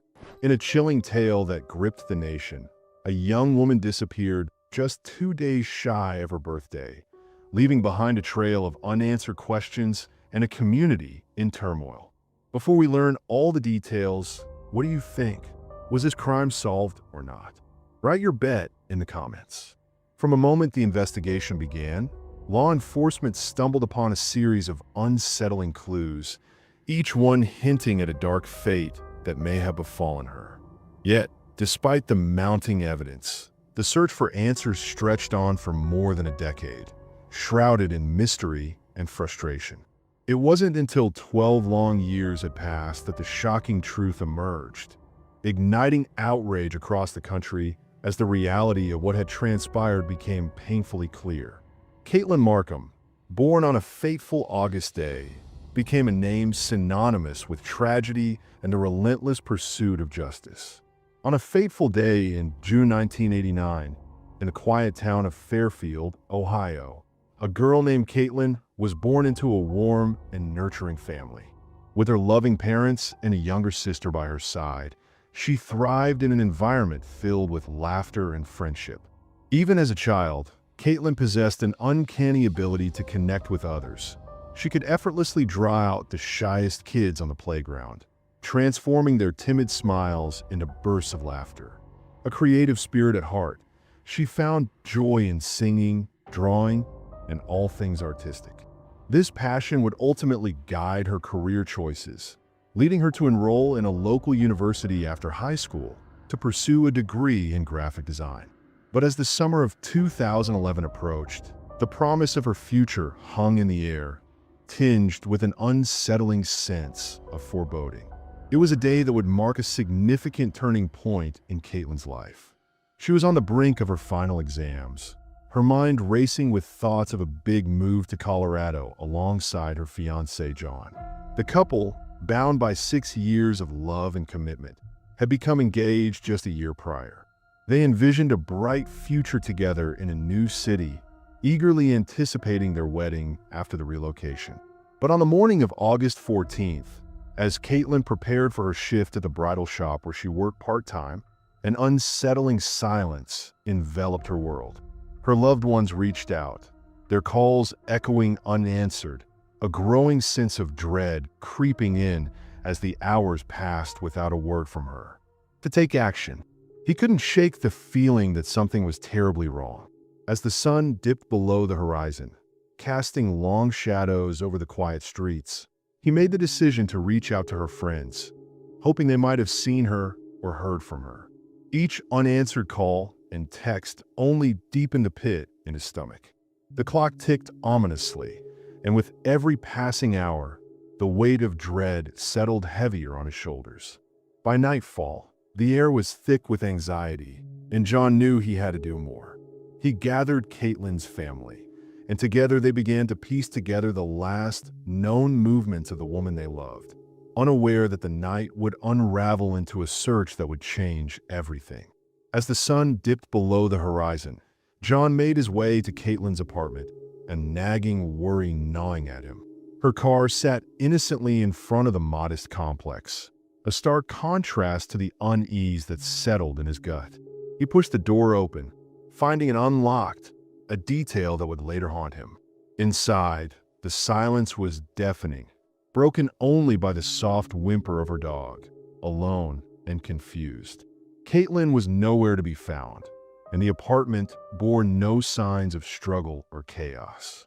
Yet, the absence of her presence loomed large, a dark cloud over the mundane. With the days slipping away and no word from her, John's concern escalated into panic. He reached for his phone, dialing the police, his voice trembling as he reported the unsettling truth. His fiancée had vanished without a trace. Contact was made early in the morning, prompting the dispatch of a patrol officer to Caitlyn's apartment. After a thorough search, the officer found no signs of a break-in, struggle, or anything that would suggest a crime had occurred. Yet, one detail loomed large in the shadows of suspicion. Caitlyn's keys lay abandoned inside, alongside her wallet and ID. The absence of these essentials raised immediate red flags for the officer. If Caitlyn had chosen to leave on her own accord, she would have taken her keys and secured the door behind her. John recounted the last time he saw Caitlyn, just the night before, when they had been spending time together. In the dim light of the evening, John found himself at Caitlyn's place, accompanied by a mutual friend. As the night wore on and the hour grew late, the friend departed, leaving John with a decision to make. He chose to head to a party with others, while Caitlyn opted for the comfort of her home.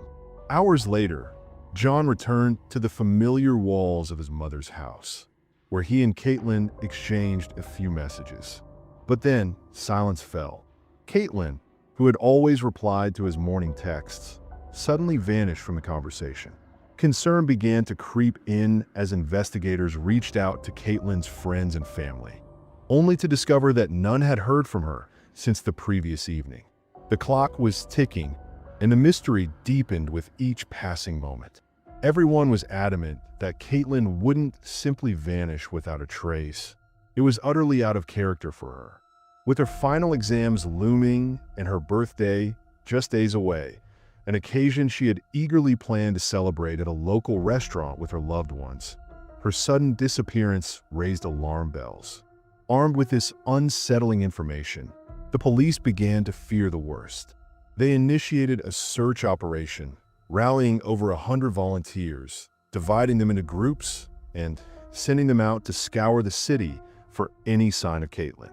Family and friends rallied together, crafting flyers that bore the image of Caitlyn, plastering them on nearly every street corner. As the search for answers intensified, detectives turned their attention to Caitlyn's fiancé, John. On that fateful first day, the police observed faint scratches on his neck. John quickly attributed them to a mishap while shaving, a seemingly innocent explanation. Yet, the detectives pressed on, requesting that he undergo a voice stress test, a method designed to detect deception through the analysis of recorded responses. The results would soon reveal the truth lurking beneath the surface. In a case shrouded in uncertainty, the detectives found themselves at a crossroads, unable to ascertain whether John was weaving a web of deceit or merely grappling with the anxiety that comes from a loved one's sudden disappearance. From the very beginning, he threw himself into the search efforts, responding to every question posed by the police and granting multiple interviews to local news outlets eager to cover the unfolding drama. As the investigation deepened, the detectives turned their attention to John's alibi, meticulously confirming that he had indeed been at a party with friends that fateful night. They were able to piece together his story of returning home afterward, where he claimed to have settled in to watch a movie, but the shadows of doubt lingered, casting a pall over the truth that remained just out of reach. As the detective sifted through the digital remnants on his laptop, he pieced together the fragments of that fateful evening. A mutual friend, a key witness in this unfolding drama, had visited Caitlyn and John. His recollections painted a picture of a seemingly ordinary night, filled with mundane chatter about the couple's impending move and Caitlyn's looming exams. Yet, beneath the surface, something was amiss. Caitlyn, usually vibrant, had retreated into a shell of quietude, her focus locked on her laptop. The friend, perhaps too quick to dismiss the signs, attributed her demeanor to the weight of academic pressure.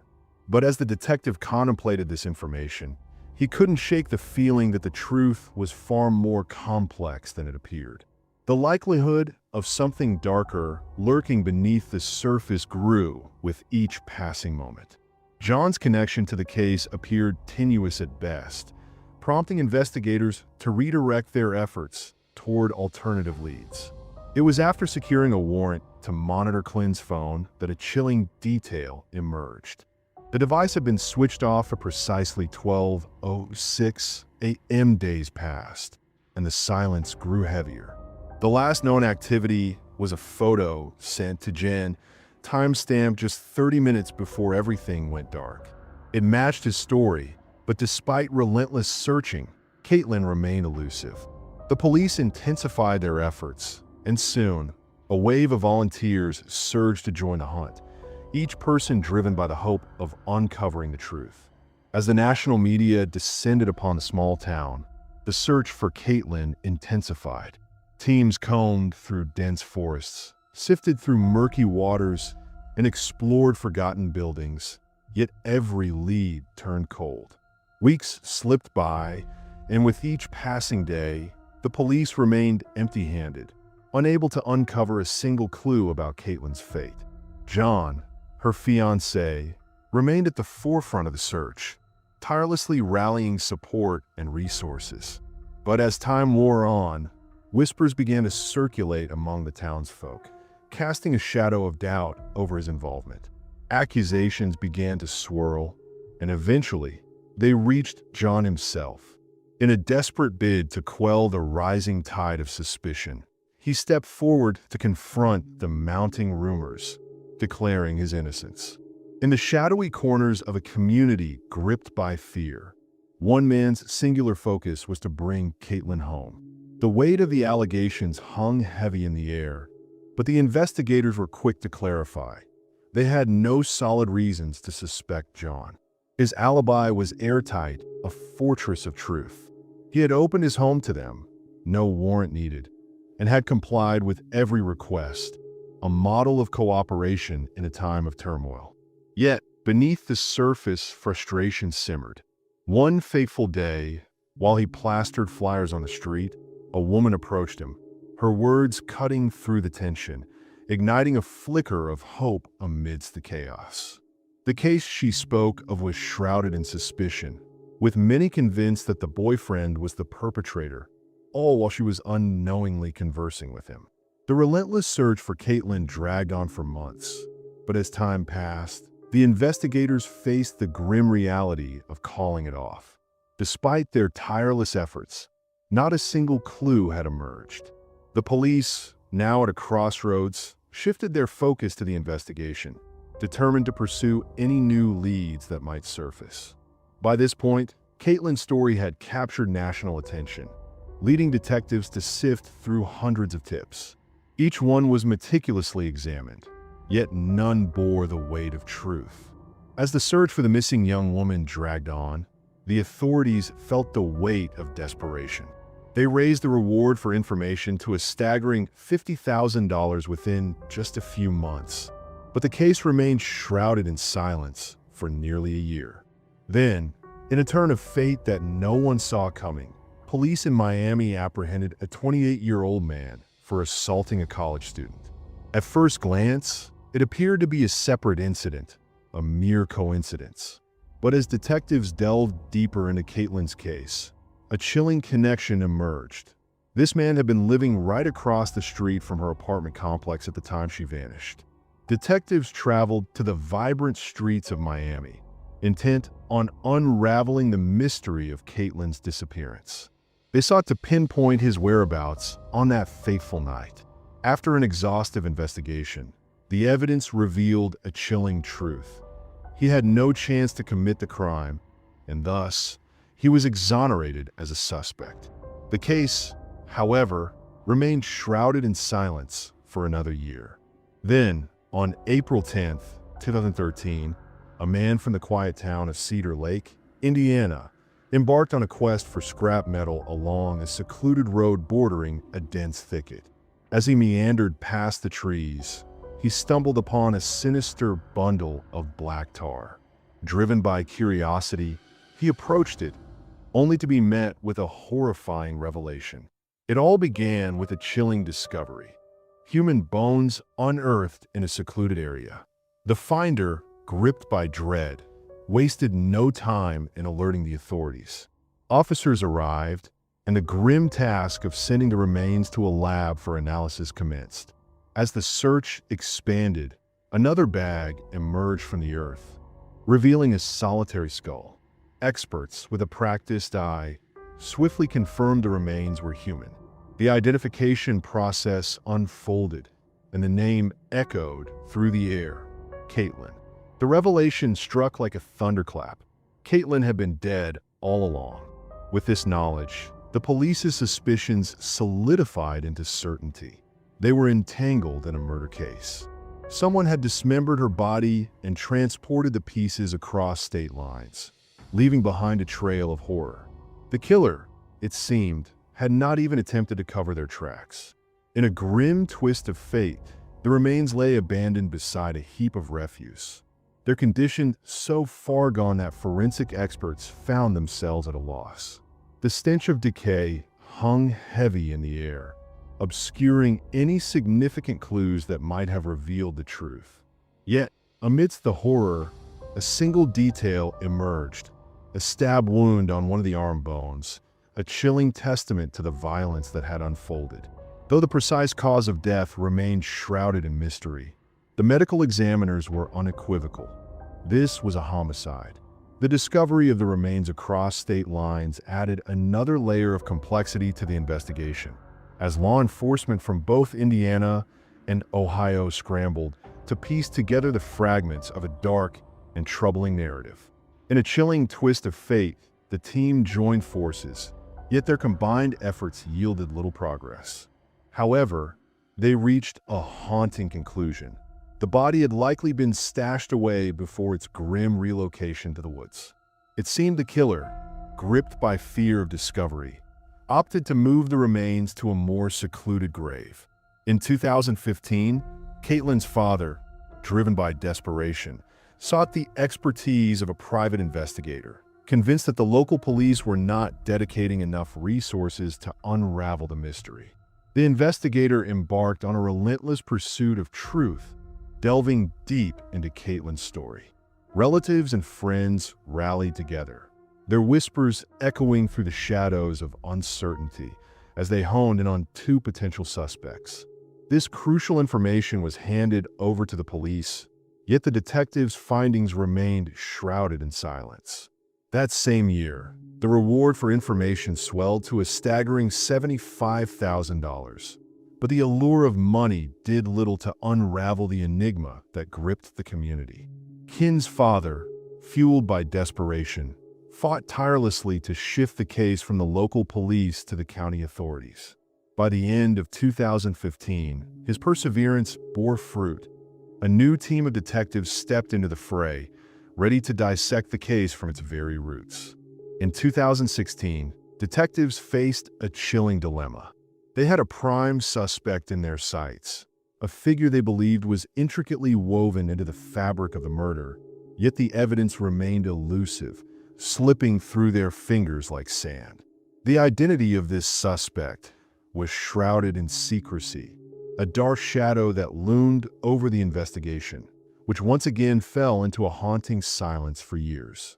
Then, in 2018, a discovery sent ripples through the community. A body of another young woman was found in a town just a few miles from Caitlyn's home. The eerie similarities between this crime and Caitlyn's case were impossible to ignore, igniting a spark of hope in the investigators as they began to explore the unsettling possibility of a connection.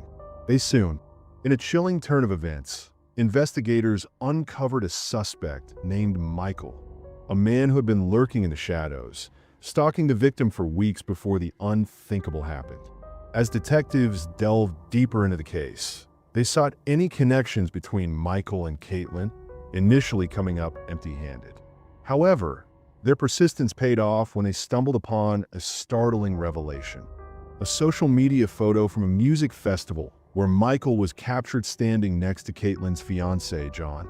When police confronted John about this unexpected encounter, he confirmed their brief meeting at the festival, but insisted that their interaction had been minimal, leaving a haunting question lingering in the air.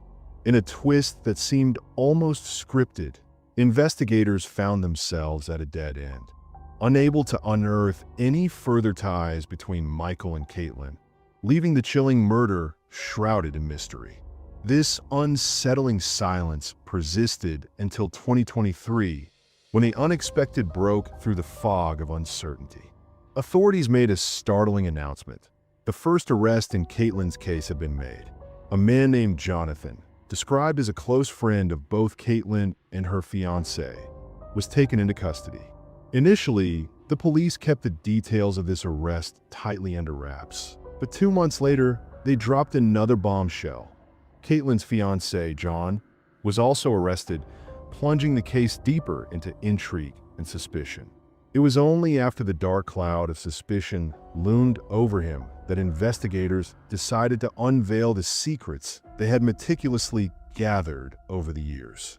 When the case was transferred to the county police, the new detective took a fresh approach, sifting through the mountain of evidence with a keen eye. Almost immediately, they noted John's behavior as unsettling, particularly his 911 call. His words, they felt, were too polished, too rehearsed, as if he were reciting lines from a script. The same unsettling impression lingered in his initial statements to the patrol officer. The detectives were just beginning to peel back the layers of this chilling mystery. As the recordings played, the voices of mutual friends echoed with unsettling revelations from 2011. They recounted the months leading up to Caitlyn's mysterious disappearance, a time when shadows loomed over her relationship with John. Caitlyn confided in her friends about the deepening cracks in her partnership, expressing fears so grave that she contemplated ending it. She described John's descent into darkness, his increasing drug use, a surge in aggression, and an obsession with adult content that left her and her friends deeply disturbed. Each account painted a chilling portrait of a relationship spiraling out of control, foreshadowing the tragedy that would soon unfold. In the shadows of that fateful night, an intriguing twist emerged from the witness statements, long held by the police since 2011. It was around 2 a.m. when 2 teenagers, driven by the thrill of rebellion, slipped out into the darkness for a party, unaware of the chilling events that would soon unfold surrounding Caitlyn's disappearance. As they approached John's mother's house, an unsettling scene unfolded. 2 cars, their headlights eerily extinguished, crept into view. Jen emerged from one of the vehicles, slipping inside the house with a sense of urgency, only to reappear moments later. He slid back behind the wheel, and without a flicker of light, both cars vanished into the night. This chilling sequence of events stood in stark contradiction to John's alibi, raising questions that lingered in the shadows. He insisted he had been home, engrossed in a movie, but the investigators quickly unraveled the threads of his story. His alibi hinged precariously on a few open tabs on his laptop, linked to that very film. Yet, there were no concrete proofs to confirm he was truly at home, watching it. As the pieces fell into place, it became clear John had no solid alibi. To complicate matters further, 2 witnesses had spotted him that night, their accounts steeped in suspicion. But the plot thickened. On the very night Caitlyn vanished, John's phone had gone dark just 2 minutes before hers. The shadows of doubt loomed larger with each revelation.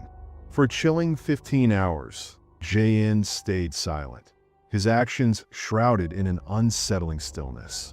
In a calculated move, he erased several messages he had exchanged with his fiancée that fateful evening, leaving their contents cloaked in secrecy.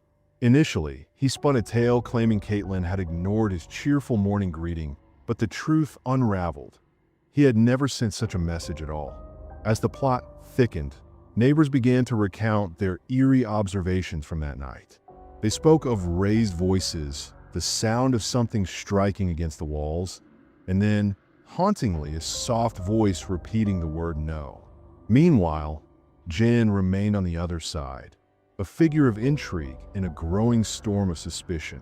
Hand insisted there was no argument between them. And curiously, the original team of investigators found this claim entirely unremarkable. After sifting through the mountain of information, the detectives reached a chilling conclusion. John had always been the only serious suspect. Yet, they were acutely aware that they needed more than just suspicion. They required solid evidence. In a twist of fate, they decided to re-interview Caitlyn's friends, leading to a startling revelation. One female friend disclosed that mere months after Caitlyn's mysterious disappearance, John had confessed to harboring romantic feelings for her. This shocking admission left her reeling, especially considering the circumstances surrounding Caitlyn's case. John remained deeply involved in the frantic search for his missing fiancée, Caitlyn, his heart heavy with longing. Meanwhile, detectives revisited every witness, piecing together the fragments of a chilling puzzle. Their investigation led them to secure a search warrant for the home of John's mother, where he had taken refuge during the dark days following the tragedy. It was there, in the shadows of his room, that they uncovered a black tarp, eerily similar to the one that had concealed Caitlyn's remains. Among the unsettling findings were several handwritten poems, each a window into John's troubled mind. One poem, in particular, revealed a haunting inner conflict. Deep down, I love her.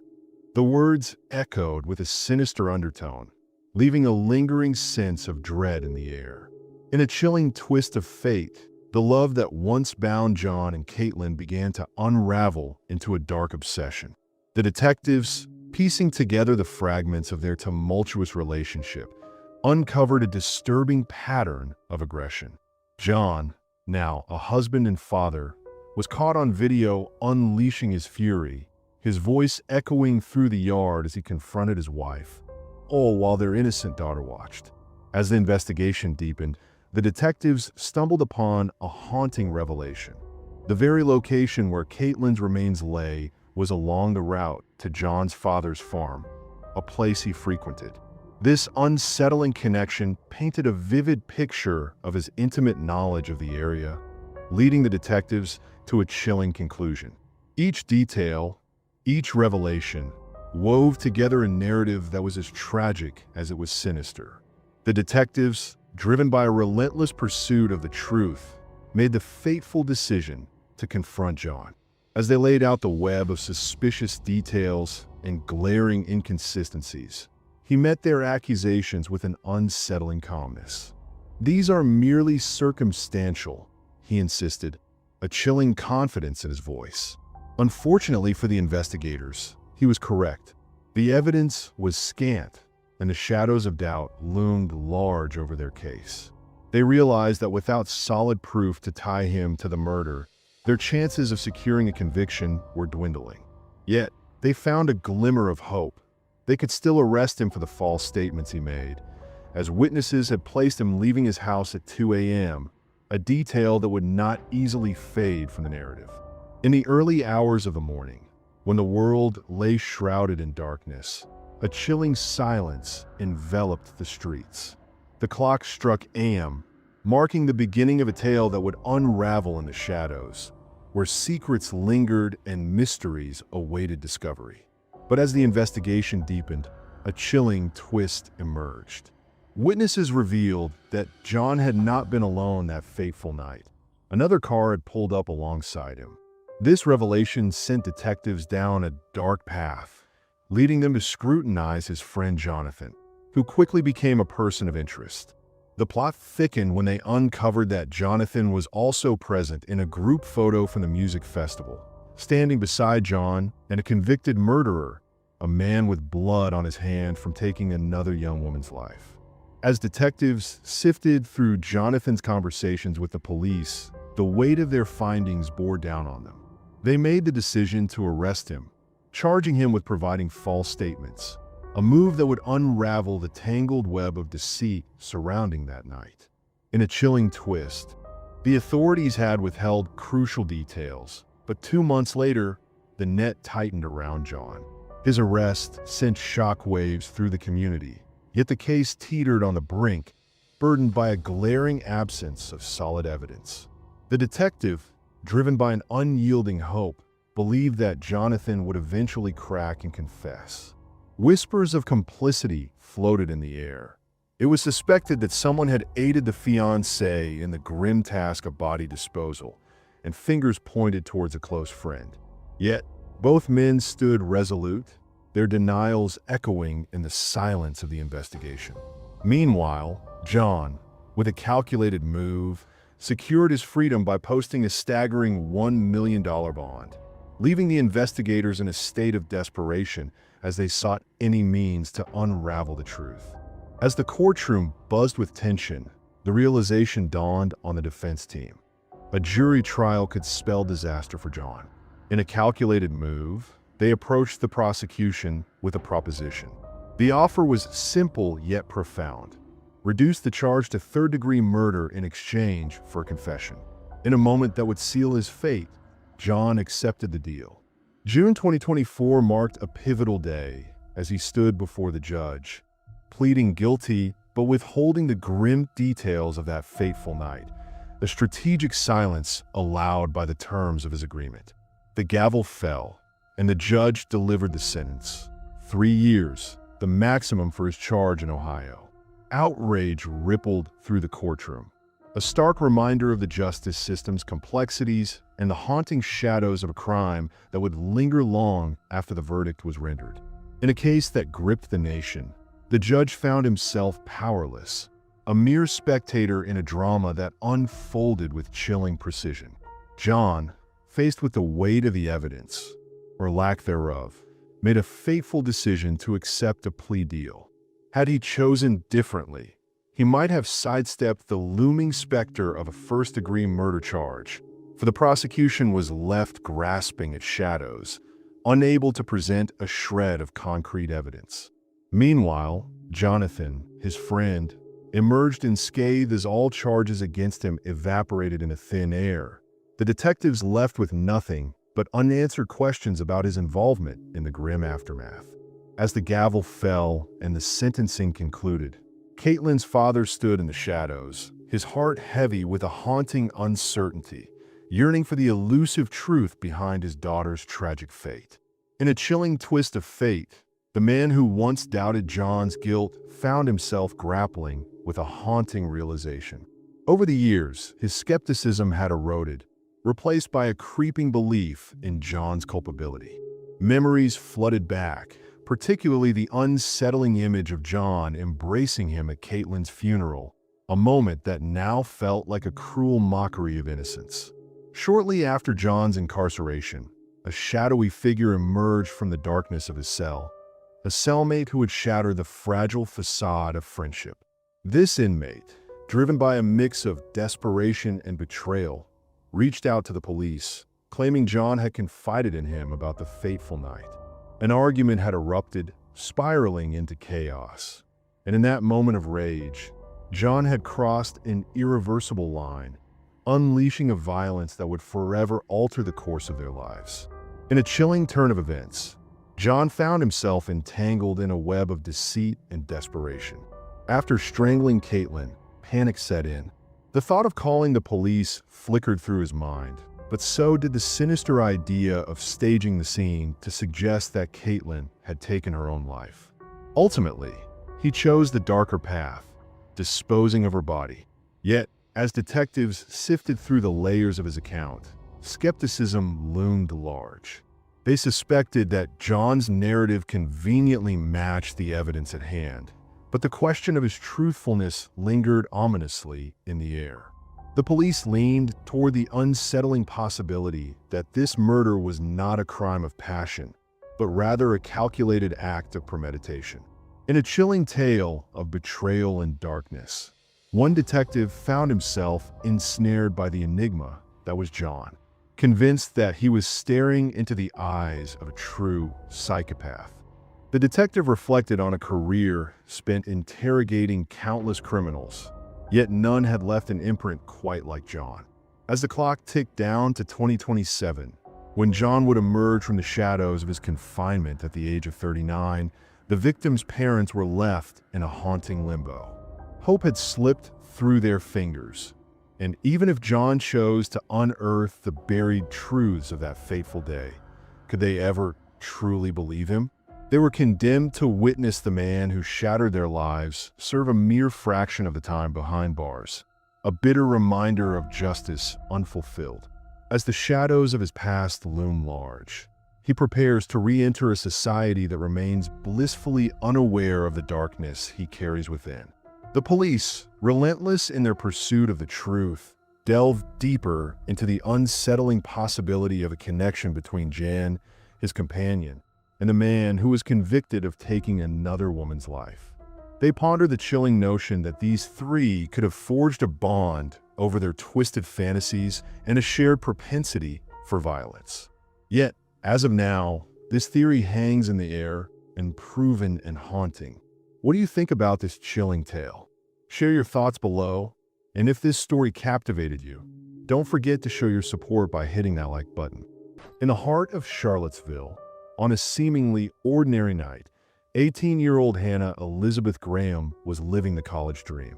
It was her second year at the University of Virginia, and she was out at the downtown pedestrian mall, mingling with friends and enjoying drinks, a night that promised laughter and memories.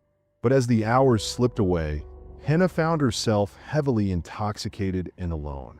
That's when she encountered a man, and in a chilling moment, her last words echoed through the night, overheard by a passerby. "I'm not getting in the car with you."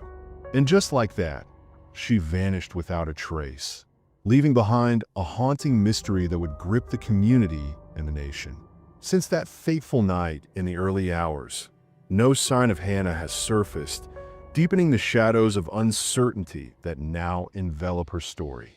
Before we start, write in the comments what city you are from. Maybe the next issue will be about crime in your area. Hannah Graham, born in England, is the beloved daughter of John and Sue Graham, and her story is one that demands to be told. In the quiet suburb of Stratford Landing, nestled in Fairfax County, Virginia, a seemingly perfect life unfolded for the Graham family. Young Hannah, the baby sister of James Graham, was just 5 years old when they made the monumental move to the United States. This charming neighborhood, once known as River Farm, held a storied past, having been owned by none other than George Washington himself. Hannah was the embodiment of joy. Smart, athletic, and musically gifted, she radiated a vibrant energy that captivated everyone around her. But as fate would have it, the arrival of Jesse Louis Matthew Jr. would cast a long, dark shadow over her once bright existence, plunging her into a world of fear and uncertainty. In every photograph, Hannah Graham's smile radiated from her childhood through her teenage years, a beacon of life and joy. She exuded positivity and enthusiasm, her vibrant energy capable of illuminating even the darkest corners. To those fortunate enough to know her, she was a force of nature, destined to conquer the world with her brilliance. But that bright future was cruelly snuffed out by a malevolence that lurks in the shadows, ready to strike. On the fateful night of September 12, 2014, at approximately 9:30 p.m., the unthinkable happened. On a fateful night, Hannah stepped out of her home at the Grand Mark apartment complex, her destination set for a gathering with friends. The clock struck 10:48 p.m. as they planned to make their way to Fig Restaurant in Charlottesville, unaware of the shadows that loomed ahead. After the drinks had flowed and the laughter echoed through the Camden Plaza apartments on 14th Street, Hannah found herself at a party that seemed to pulse with life. Yet, as the night wore on, a shadow crept over her spirit. She confided in a friend that she wasn't feeling well and planned to leave. Concerned, her friend offered to escort her home, but Hannah declined, insisting she could manage on her own. Her apartment was just a short walk away, a mere stone's throw from the vibrant gathering. But as the clock struck midnight, instead of heading home, she made a fateful decision, veering away from safety and heading toward the dimly lit entrance of the Tempo restaurant, a choice that would alter the course of her night forever. Several blocks away, Hannah became a fleeting figure on surveillance footage, her silhouette moving past the dimly lit storefronts as she made her way to the downtown Charlottesville Mall, where Tempo awaited. This moment would prove significant in the unfolding narrative. It was then, in the early hours of September 13th, precisely at 12:44 a.m., in the stillness of the night, as the clock struck 12:56 a.m., the air was thick with anticipation. She reached out to a friend, her fingers trembling as she typed that she was lost and feeling unwell. At that moment, Hannah was reportedly under the influence, her judgment clouded by intoxication. The question loomed: had she simply taken a wrong turn, or had the effects of the alcohol led her down a darker path? In the dimly lit streets of a bustling town, confusion reigned that fateful evening. Jesse Matthew, a 32-year-old who juggled life as a part-time taxi driver and an operating room technician, found himself drawn to the Lazy Parrot for a few drinks. But as the night wore on, he began to weave through the downtown bars, leaving a trail of discomfort in his wake.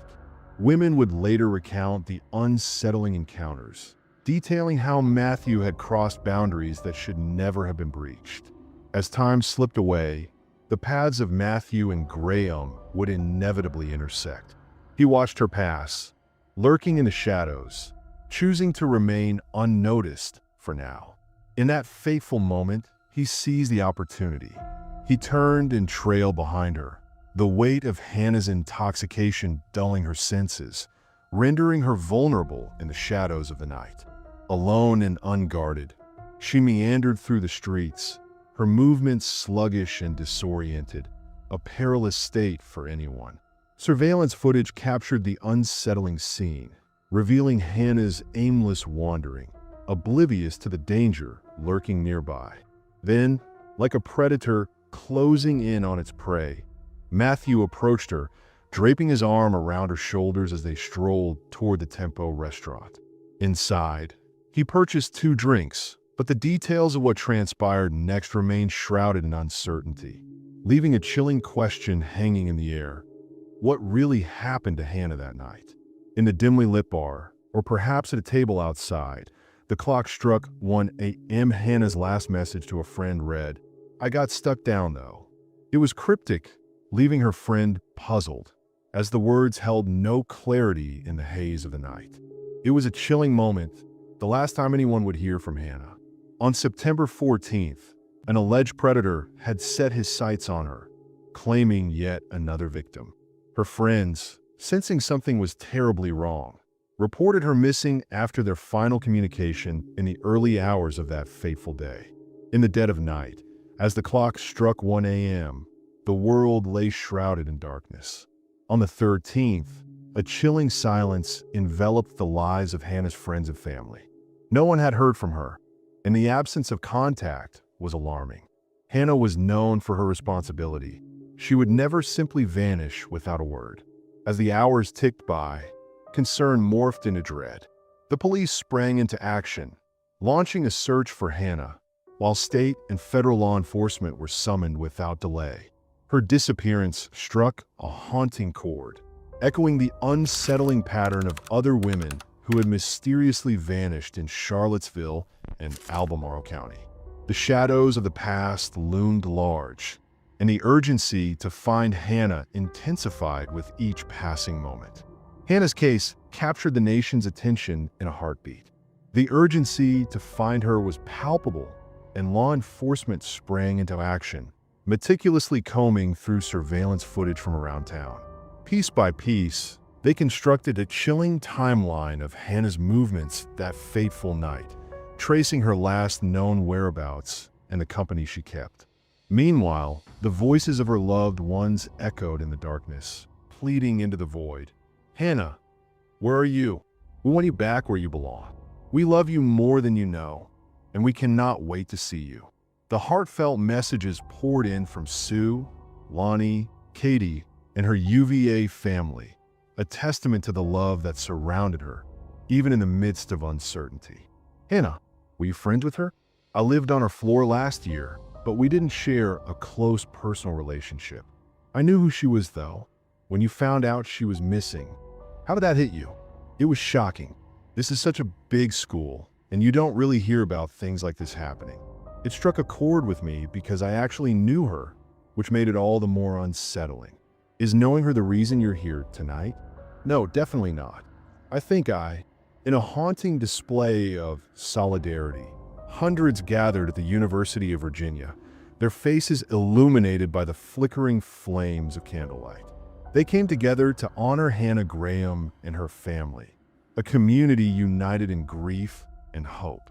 The air was thick with emotion as friends and strangers alike shared stories of how Hannah had touched their lives, her kindness echoing in their hearts. As the vigil unfolded, the call to action grew louder.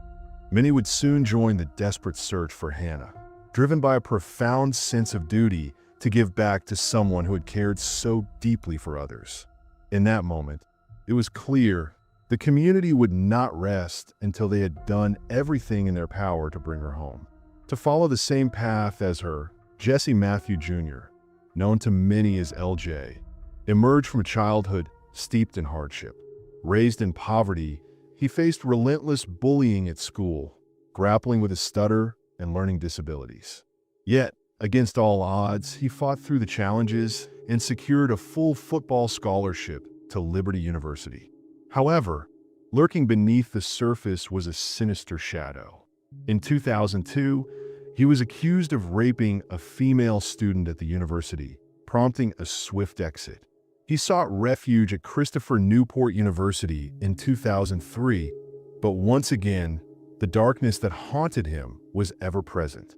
Accused of another sexual assault, the victim was not identified after he left school for good. He just bounced around from job to job. One of those was being a taxi driver in the Charlottesville, Virginia area, and he knew the area well and how to get around. In 2005, a young woman was attacked and raped as she walked home from a store in Fairfax County. It was alleged that he threatened to kill her unless she let him do whatever he wanted. She was left alive and was taken for medical treatment, along with having a rape kit. As the investigation unfolded, the detectives managed to extract DNA from the crime scene, meticulously constructing a profile. Yet, the results returned with no matches in the law enforcement database, leaving them at a standstill.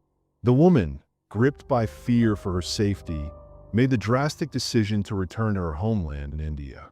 Strangely, those who knew Matthew described him as a kind-hearted soul, always ready to lend a hand.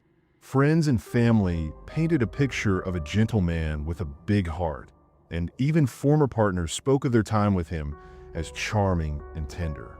But now, the unsettling reality was that this same Matthew was at the center of a chilling investigation. Accused of assaulting at least 12 women, the case against Matthew was shrouded in confusion.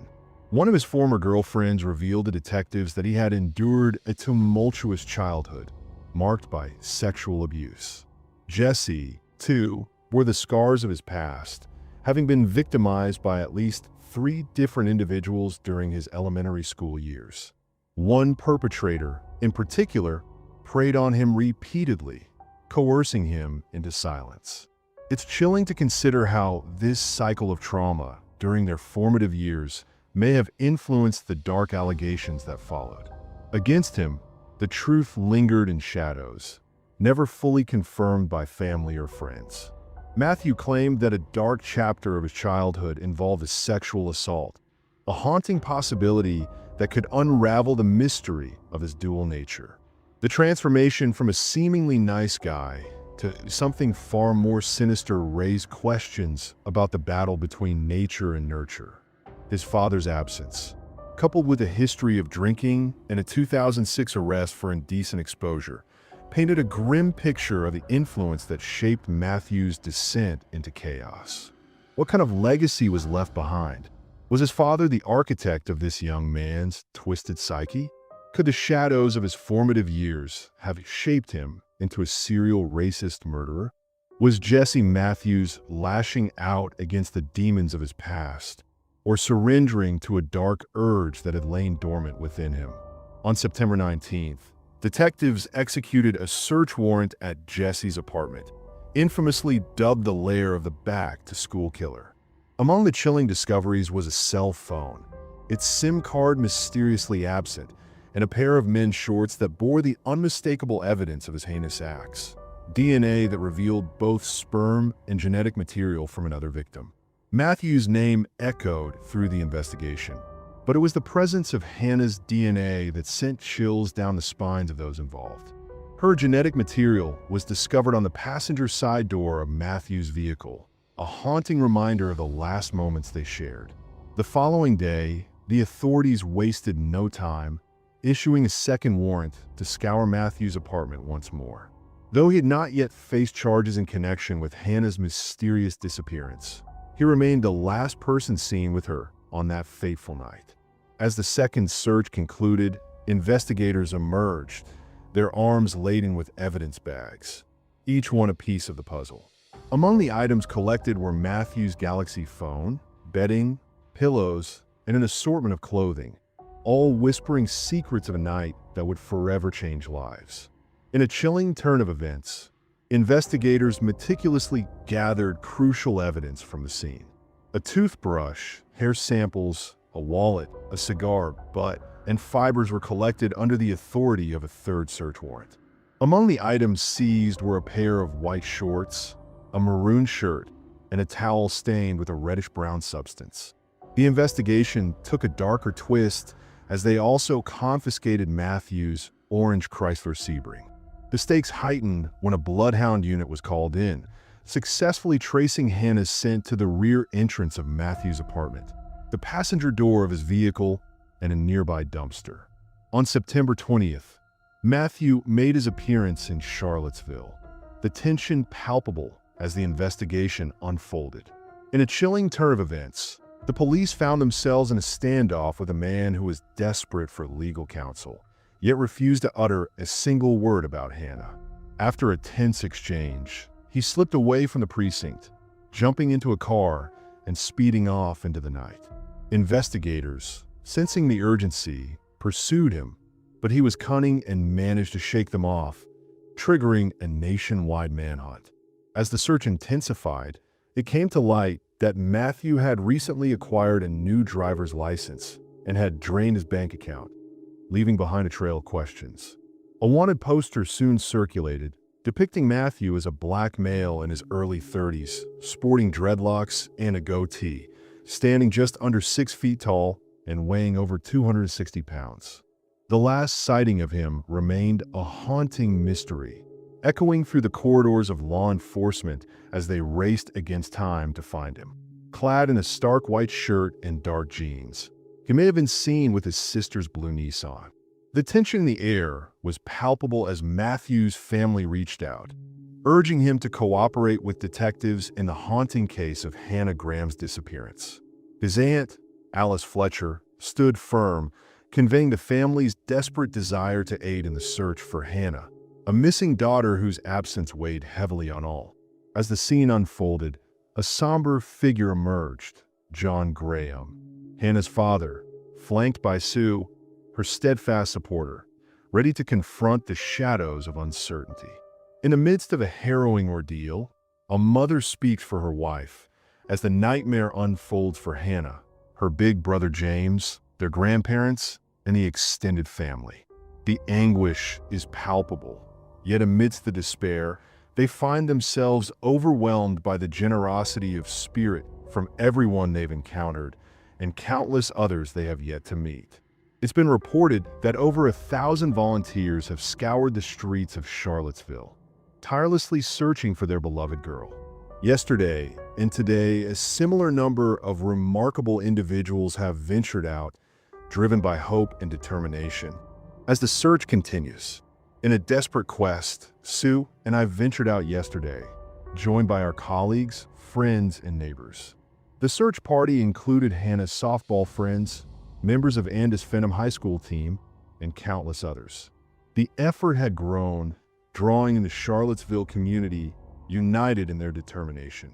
An army of Hannah's university friends rallied to the cause. On September 24th, a significant lead emerged when Matthew was spotted on a Texas beach by the Galveston County Sheriff's Department, his own vehicle impounded, a chilling reminder of his choices. In a chilling twist of fate, the sisters' blue 1997 Nissan SRA became a haunting symbol of a life unraveling. Matthew, now living in a tent on the beach, caught the eye of a passerby who recognized him from the harrowing news reports.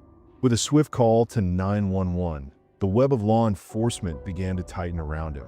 Extradition papers were filed, and investigators from Charlottesville prepared a journey to Texas, intent on bringing Matthew back. He was officially marked as a suspect in the mysterious disappearance of Hannah, a case that had gripped the nation. As the search intensified, the reward for information leading to Hannah's discovery soared to an astonishing $100,000, casting a shadow over the man now charged with her fate. In a chilling turn of events, the man who abducted her now finds himself behind bars. We delve into two crucial pieces of video footage from Galveston, Texas, but first, feast your eyes on the latest mug shot of the suspect. This is 32-year-old Jesse Matthew, who had been in Texas since at least Tuesday. Surveillance footage captures him casually strolling into a convenience store, where he purchased bug repellent spray, a detail that raises more questions than it answers. Following his arrest, Matthew was transported to the Charlottesville Albemarle Regional Jail, where he remains held without bond. Meanwhile, the search for H intensifies, with authorities ramping up efforts on October 18th. Skeletal remains emerged from the shadows of a property along Old Lynchburg Road in Albemarle County, nestled deep within a dense thicket behind an abandoned house. As investigators broadened their search radius, the quest for the remaining fragments of a life lost intensified. Today, teams returned to the scene, scouring for any additional clues that might unravel the mystery. ABC's Bosi Kanani reports live from Charlottesville, where police have cordoned off the area, now marked as a crime scene following the unsettling discovery of human remains believed to belong to 18-year-old Hannah Graham. The usually resolute Charlottesville police chief wore a somber expression, reflecting the gravity of the situation. As the investigation deepened, it became clear that more tests were essential to confirm the identity of the items discovered. A crop top and jeans, eerily reminiscent of what Hannah had worn the night she vanished, were found in close proximity. The top was inside out, and one leg of the jeans was turned the wrong way, hinting at a hurried departure or a struggle. Alongside these garments, a watch lay abandoned, a silent witness to the chaos that had unfolded. Yet, the absence of undergarments, shoes, and a cell phone raised unsettling questions. A nearby resident recounted a chilling sight from the morning of September 13th. Matthew's car ominously backed into an access road that snaked behind the property, as if it were waiting for something or someone to return. The scene was eerily quiet, the vehicle abandoned, its doors ajar, a haunting reminder of what had transpired. Investigators soon uncovered that Matthew was no stranger to this desolate location. He had navigated these streets for years as a taxi driver, well acquainted with the hidden nooks and crannies that could easily swallow secrets whole. The remains were taken to the chief medical examiner, Dr. Kevin Way, in Richmond, where the grim task of autopsy began. It was here that the truth began to unravel. Death had not come gently. It was the result of homicidal violence. The chilling conclusion pointed towards strangulation or suffocation as the likely cause. Further examinations revealed two additional, unsettling findings that would deepen the mystery surrounding this tragic end. It had been two paramortem events, indicating a chilling proximity to the moment of death. The nasal fractures were a grim testament to the violence inflicted upon the victim, who was unequivocally identified as Hannah Elizabeth Graham. as investigators meticulously collected DNA evidence. A sinister connection emerged, linking Matthew to Graham's tragic murder. But the web of horror didn't end there. Through a forensic thread, they unearthed ties to another haunting case: the murder of Morgan Dana Harrington, which had unfolded in October of 2009. In January of 2010, the search for answers led to a desolate 742-acre expanse known as the Anchorage Farm in Albemarle County, Virginia, where Morgan's remains were ultimately discovered, shrouded in the shadows of a past that refused to remain buried. In a secluded stretch of land, the owner of a farm stumbled upon what he initially believed to be the remains of an animal. But as he approached, a chilling realization gripped him. These were human bones. Panic set in, and he promptly alerted the authorities. The investigation took a dark turn when Morgan's death was classified as a homicide. In a shocking twist, the remains of both Hannah and Morgan were discovered a mere 6 meters apart. Forensic analysis revealed that DNA found on Morgan's shirt matched that of Matthew, a connection that sent shivers down spines. Even more unsettling was the revelation that this DNA was linked to a brutal assault from 2005 in Fairfax, Virginia. 3 women, now intertwined by the brutality of their fates, painted a grim picture of a predator lurking in the shadows. In the chilling tale of a serial murderer, we delve into the dark past of Jesse Matthew. How does one become a predator, stalking the innocent? The answer is woven into the very fabric of their existence, tracing back to the formative years that shaped their psyche. Each life experience, each biological predisposition, plays a crucial role in the making of a killer. Serial murderers, much like every human being, are the culmination of their lineage, their upbringing, and the choices they make along the treacherous path of life. On February 10th, 2015, the web of Jesse Matthews' past tightened as he was formally charged, marking a pivotal moment in a story steeped in horror and intrigue. In a chilling turn of events, the case of Hannah's murder unfolded with the weight of first-degree murder and abduction hanging heavily in the air. Prosecutors, fueled by the gravity of the crimes, sought the ultimate punishment: the death penalty for Jesse Matthew. As the courtroom drama intensified, Matthew's defense team proposed a plea deal, a desperate attempt to mitigate the consequences. This deal, however, came at a steep price: an admission of guilt for the murders of both Hannah Graham and Morgan Harrington. The families of the young women gathered, their hearts heavy with grief, only to be confronted with the shocking terms of the plea. A mere 25 years in prison for the unspeakable pain and devastation wrought upon their lives was simply unacceptable. The anguish of loss echoed in their refusal, a testament to the profound hurt and damage done. On March 2nd, 2016, the courtroom was thick with tension as Matthew stepped forward to enter yet another plea deal. In a chilling confession, he admitted to the brutal murders of Hannah Graham and Morgan Harrington, a decision made in exchange for sparing himself from the death penalty. The air was heavy with the weight of grief as Matthew's family pleaded with the judge for leniency, a stark reminder of the pain that lingered more than 6 years after the body of Virginia Tech student Morgan Harrington was discovered not far from where we stand tonight. In a haunting twist, Matthew also confessed to the murder of Hannah Graham, a crime committed 5 years later in 2014.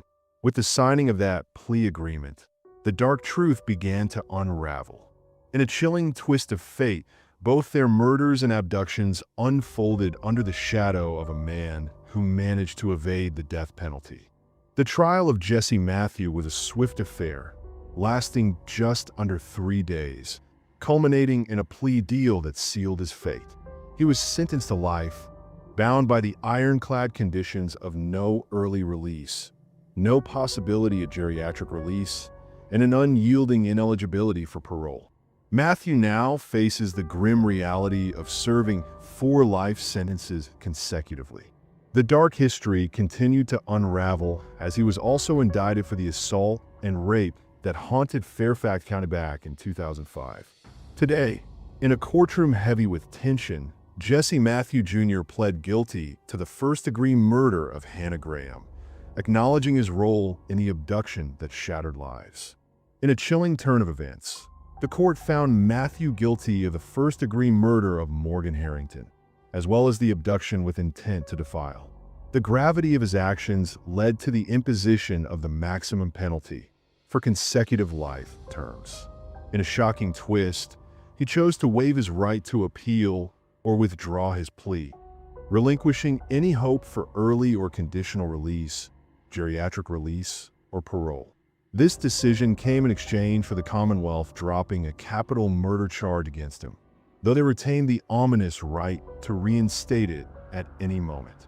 In a courtroom where silence hung heavy, the air thick with tension, the terms of the plea were laid bare. Should they be violated, the consequences would echo through the corridors of justice. This agreement, a carefully crafted instrument, aimed to uphold the interests of justice itself, ensuring the safety of the public and holding the defender accountable. With a guilty plea resulting in 4 consecutive life terms, the specter of release was banished forever. It was a resolution that aligned with the heartfelt wishes of the Graham and Harrington families, sparing them the agony of a public trial that could only serve to deepen their wounds. As Judge David Schell delivered the sentence, the weight of his words resonated, marking a pivotal moment in a story fraught with pain and resolution.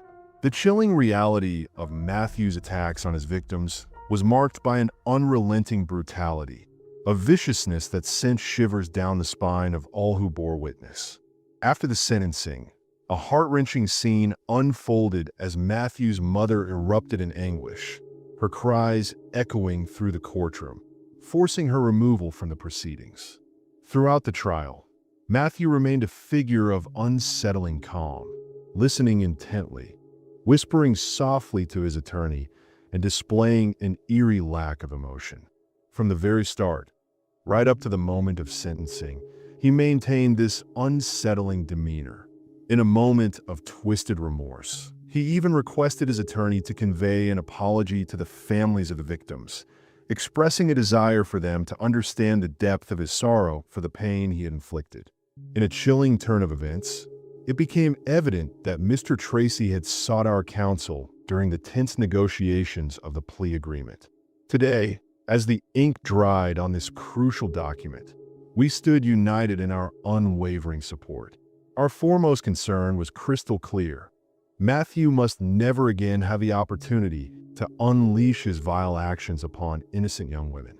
This agreement, we believe, serves as a vital safeguard for public safety, ensuring that Matthew's dark tendencies remain confined.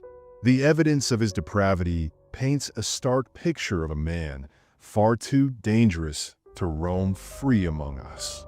Furthermore, this resolution spares Hannah's friends from the harrowing ordeal of testifying, shielding them from the shadows of this grim narrative.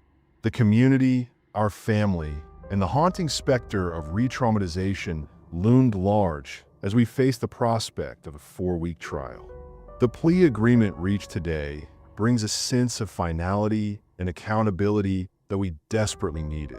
It allows our family to shift our focus towards healing and recovery, 2 vital areas we have overlooked in our relentless pursuit of justice for Morgan. This journey has been long, agonizingly long, and no amount of sympathy, no warm embrace, and no apologies from the accused can ever fill the void left by the loss of a child. Yet, perhaps, just perhaps, there is a glimmer of closure to this tragic tale and a path towards healing for us all. The heart-wrenching tale of families and friends who cherished these young women continues to unfold. In a desperate plea, Graham's parents, John and Sue, stand before lawmakers, urging them to broaden the state's DNA database. It was back in 2010 when Matthew found himself in trouble, arrested for trespassing. Though he was convicted, the crime was deemed too minor to warrant the collection of his DNA.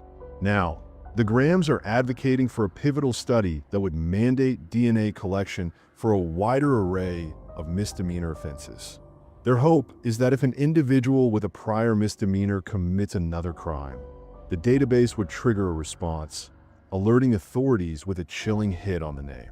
The stakes are high, and the echoes of their loved ones linger in the air, urging change. In a chilling twist of fate, Hannah's parents stand before the State Crime Commission, their voices heavy with grief and determination. They recount the harrowing possibility that had a law been in place during Matthew's arrest in 2010, their daughter might still be alive. They believe that the paths of Hannah and Matthew would never have crossed, sparking a relentless pursuit for justice. Their testimony echoes a desperate plea for enhanced DNA collection from those convicted of certain misdemeanors, a crucial step in their fight to rid the streets of dangerous sex offenders and murderers. The stakes are high, and the shadows of the past loom large as they strive to protect future generations from the horrors they endured.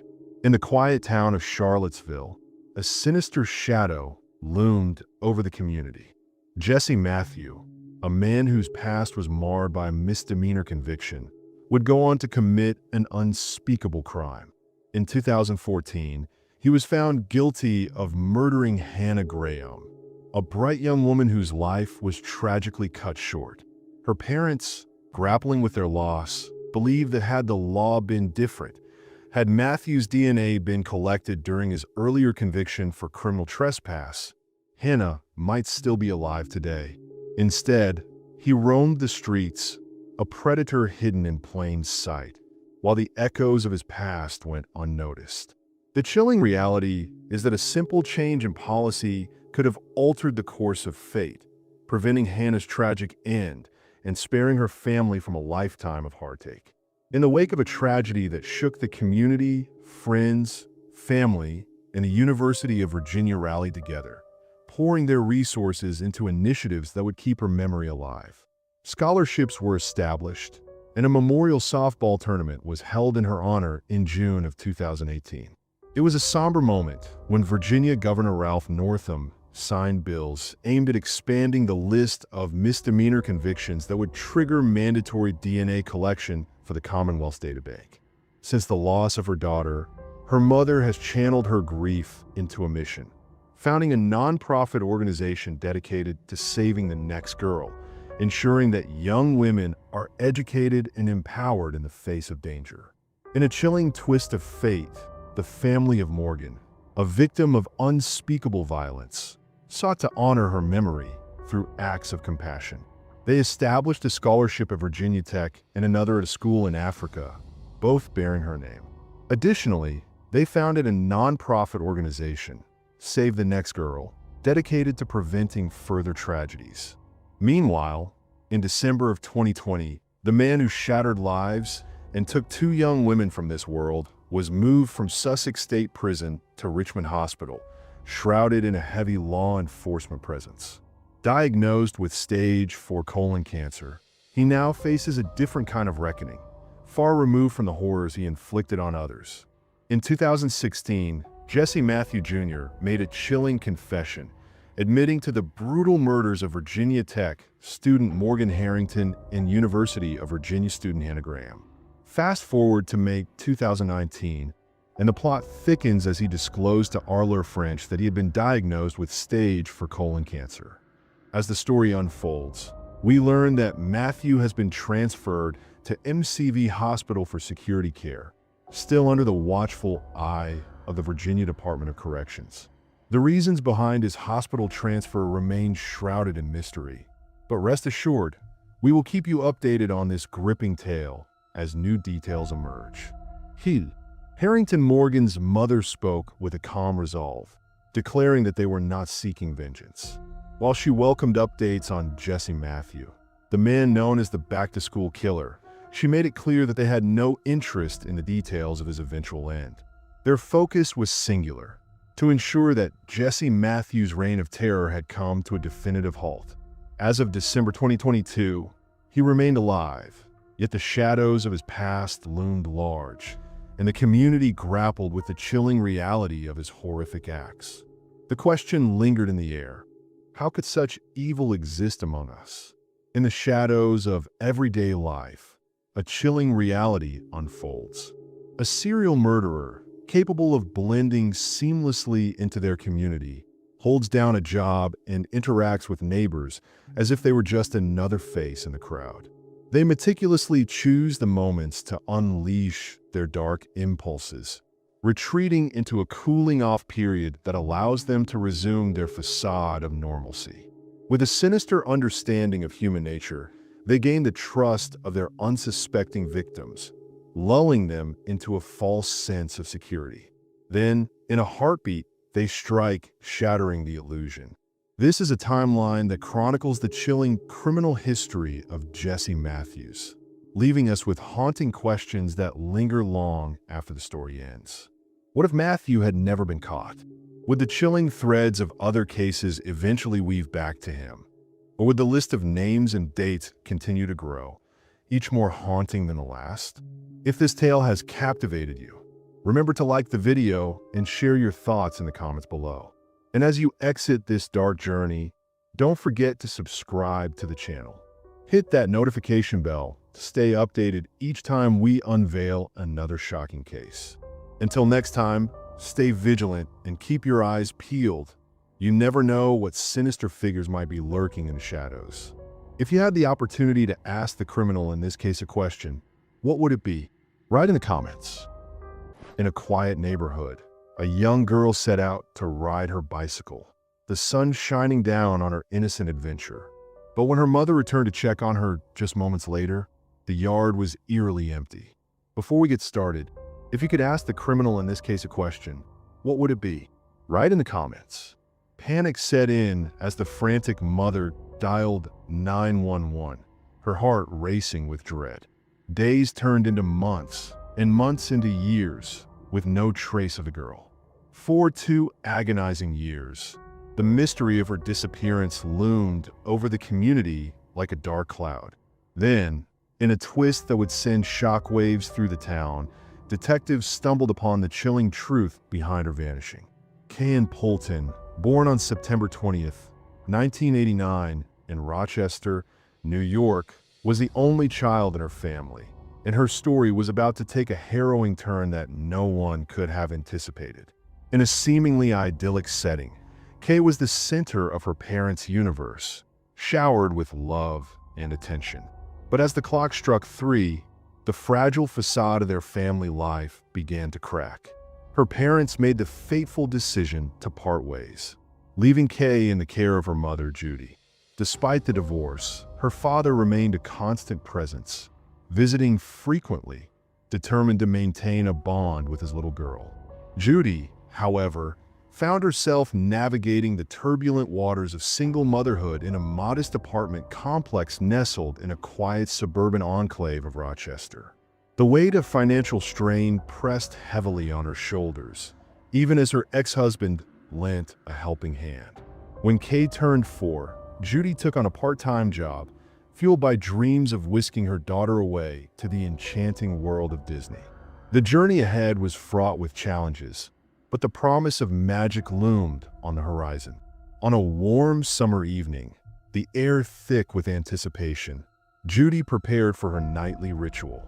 It was May 23rd, 1994, and as the sun dipped below the horizon, she sat at her kitchen table, methodically placing leaflets into the glossy pages of the magazines she would soon deliver. The clock ticked towards 6:45 p.m., marking the moment she would step into the shadows of her neighborhood, ready to embark on her routine. Little did she know, this evening would unfold in ways she could never have imagined. On a beautiful sunny evening, Kay's innocent request to go out for a walk seemed harmless enough. The allure of the warm sun and the laughter of other children playing in the yard was too enticing to resist. Judy glanced outside, noting the joyful chaos of kids at play, and with a mother's trust, she agreed to let her daughter venture out for a while. Little did they know, this seemingly ordinary moment would soon take a turn into the unexpected. Minutes passed as Judy instructed her daughter to stay within the confines of their yard. But Kay, with the innocent defiance of youth, darted out onto the street with her tricycle. Time was slipping away for Judy. She had only a few moments left to finish sorting the leaflets. Once that task was complete, she intended to deliver the magazines and treat Kay to McDonald's. With determination, she gathered the magazines and headed to the car, planning to call Kay back home. But as Judy stepped outside, a chilling realization struck her.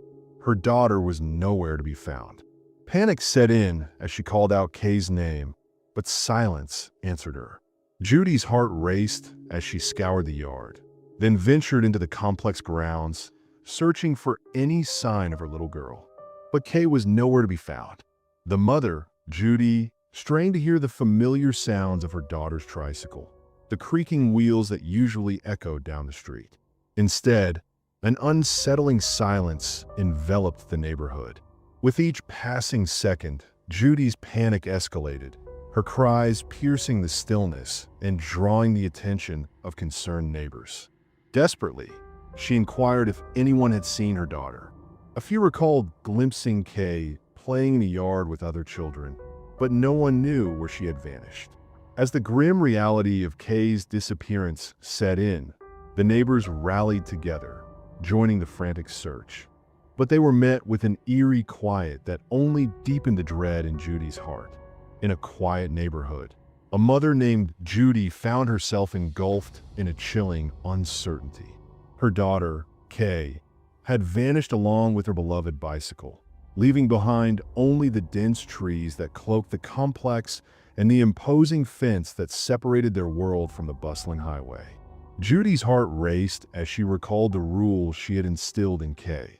The little girl had never strayed beyond the safety of their yard. The thought of her daughter disobeying was unfathomable. With a small bike that could only carry her so far, Judy felt a gnawing dread settle in her stomach. Time was slipping away, and the shadows of fear loomed larger. In a desperate bid for answers, she reached for the phone, dialing the police. Within moments, the sirens pierced the stillness, and officers arrived, ready to unravel the mystery that had unfolded in the depths of the trees. As the sun dipped below the horizon, the air thickened with tension. The search intensified, and soon, the wail of sirens echoed through the complex as firefighters and canine units arrived, their presence a stark reminder of the urgency of the situation. Officers moved methodically, canvassing each door, their instincts sharp, convinced that Kay was still hidden within the labyrinth of the complex. If this was indeed a case of abduction, the residents were the most likely suspects. After all, an outsider would have faced insurmountable odds to slip in, snatch Kay from the yard, and vanish without a trace. With 300 units in the complex, the residents opened their doors willingly, their desperation to assist palpable as they joined a frantic search for the girl who had vanished into thin air. In the stillness of the night, the complex manager, armed with spare keys, led the officers into the shadows of the apartments. Each door they opened held the promise of discovery. Yet, tragically, none revealed the whereabouts of Kay or her bicycle. As the hours dragged on, the search pressed into the early morning, the clock striking 4 a.m., but hope began to wane in the chilling darkness. The case took a dark turn as it was reclassified as a kidnapping. A special unit stepped in, and detectives pressed Judy for answers. They inquired about anyone in their lives who might harbor ill intentions. The name that surfaced was Kayle's father, but Judy quickly dismissed the notion of his involvement, insisting he had no motive to abduct his own child. As the detectives delved deeper into the case, they turned to Judy, the concerned mother, for any insights about the residents of the complex. With a furrowed brow, she recounted a peculiar encounter with a newcomer, a 22-year-old man named Mark, who had recently settled in with his wife and their toddler son. There was something unsettling about Mark, something that set off alarm bells in Judy's mind. Their brief exchanges in the yard had left her feeling uneasy. Once, he had commented on her daughter's beauty, a remark that, while seemingly innocent, echoed in Judy's thoughts, mingling with the whispers of caution that had begun to swirl around her. It was a small detail, but in a world of shadows and secrets, even the smallest detail could hold the key to unraveling the truth. It was a chilling moment when Mark's tone shifted, leaving Kay feeling uneasy. He leaned in closer, his voice dropping to a conspiratorial whisper, revealing something that sent shivers down her spine. He confessed to watching all the little girls in the complex, singling out Kay as the prettiest of them all. Those words hung in the air, thick with suspicion, and Judy, Kay's mother, felt a wave of dread wash over her. From that day forward, she made every effort to steer clear of Mark, though fate had a way of intertwining their paths in the yard. Then came the day he posed a question that would haunt her thoughts. Would Kay tell her if someone tried to touch her?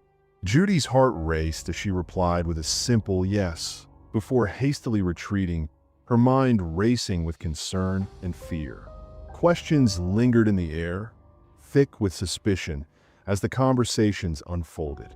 Mark Kay, once a familiar figure on the playground, had become a source of unease for Judy. She had once allowed her daughter to play near him, but that was before. Now, she kept her daughter at a distance, even when she was present. As Judy recounted her memories to the detectives, a chilling detail surfaced. Just minutes after she had stepped outside to search for her daughter, she spotted Mark in the yard, emerging with his son, heading toward the playground. She approached him, inquiring if he had seen Kay. His response was a simple, unsettling no. Yet, there was something else that caught Judy's eye, something strange that she couldn't quite place at the time. Her mind was clouded with dread for her daughter, and in that moment of panic, she noticed something peculiar. The man's sneakers were devoid of shoelaces. The detectives, sensing the urgency of the situation, summoned Mark for questioning. He vehemently denied any connection to Kay's disappearance, even consenting to a polygraph test. The results came back clean, leaving them no choice but to release him. Ironically, Judy herself unwittingly provided him with an alibi, recalling that she had seen him at the playground with his son precisely when she was frantically searching for her child. In the chilling early hours of the investigation, the police turned their attention to Mark, scouring his apartment with a fine-tooth comb. Yet, the search yielded nothing. No sign of Kay's bicycle, no trace of the girl herself. As the hours ticked by, Mark was cleared of suspicion, leaving detectives grappling with a void of leads. With no other suspects in sight, their gaze shifted to Judy, probing for any hint of her involvement in her daughter's mysterious disappearance. Judy, fully aware of the protocol, complied with their inquiries, answering each question with a calm demeanor. But the longer the detectives lingered on her, the more unsettling the atmosphere became, as the weight of their scrutiny hung heavily in the air. Her anguish deepened as news of Kay's disappearance began to flood the local media, plastered across billboards and flyers that dotted the city. The police were inundated with calls, tips pouring in like a relentless tide, each one more desperate than the last. The count soared past 1,000, and investigators scrambled to follow every lead. Yet, one by one, they all crumbled into nothingness, leading to a chilling silence as the case grew cold for months on end. But Judy, a mother's heart unwavering, clung to hope, refusing to believe her daughter was lost forever. She abandoned her job, pouring every ounce of her being into the search, driven by a love that would not be extinguished. In a desperate bid to keep the case alive, she tirelessly printed and posted flyers, reaching out to various media outlets. Her efforts were bolstered by a group of compassionate individuals who not only helped distribute the flyers, but also managed to raise a staggering $100,000, offered as a reward for any leads on Kay's mysterious disappearance. Judy's determination didn't stop there. She sought national attention, even receiving an invitation to the Oprah Winfrey Show, where her daughter's plight was highlighted not once, but twice, in a heart-wrenching appeal for answers. on a widely watched television program focused on unsolved mysteries. Judy took it upon herself to partner with local businesses, ensuring that flyers detailing Cale's disappearance were a constant presence in their offices, establishments, and even on commercial vehicles. Her determination led her to convince 2 airlines to include these flyers in the envelopes accompanying ticket purchases. This relentless effort bore fruit as new leads began to surface, prompting the police to investigate each one with diligence. Yet, despite their tireless work, the case remained shrouded in darkness. For 2 long years, the search continued, until an unexpected twist would change everything.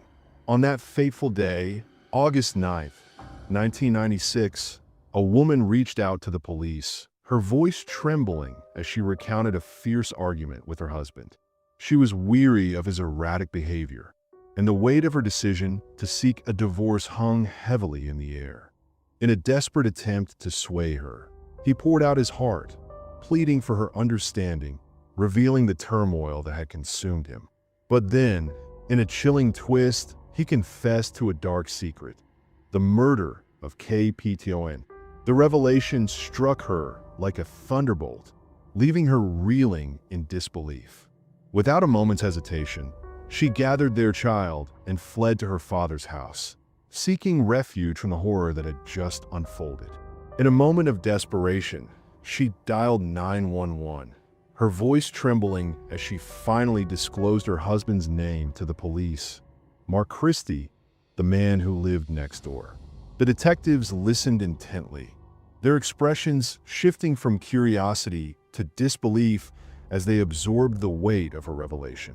Yet, lurking beneath the surface of this shocking confession lay a formidable obstacle. Under state law, the sanctity of marital communication was fiercely protected, rendering any information shared between spouses inadmissible in court. This meant that even if Mark was hiding something sinister, the police found themselves handcuffed, unable to arrest or interrogate him.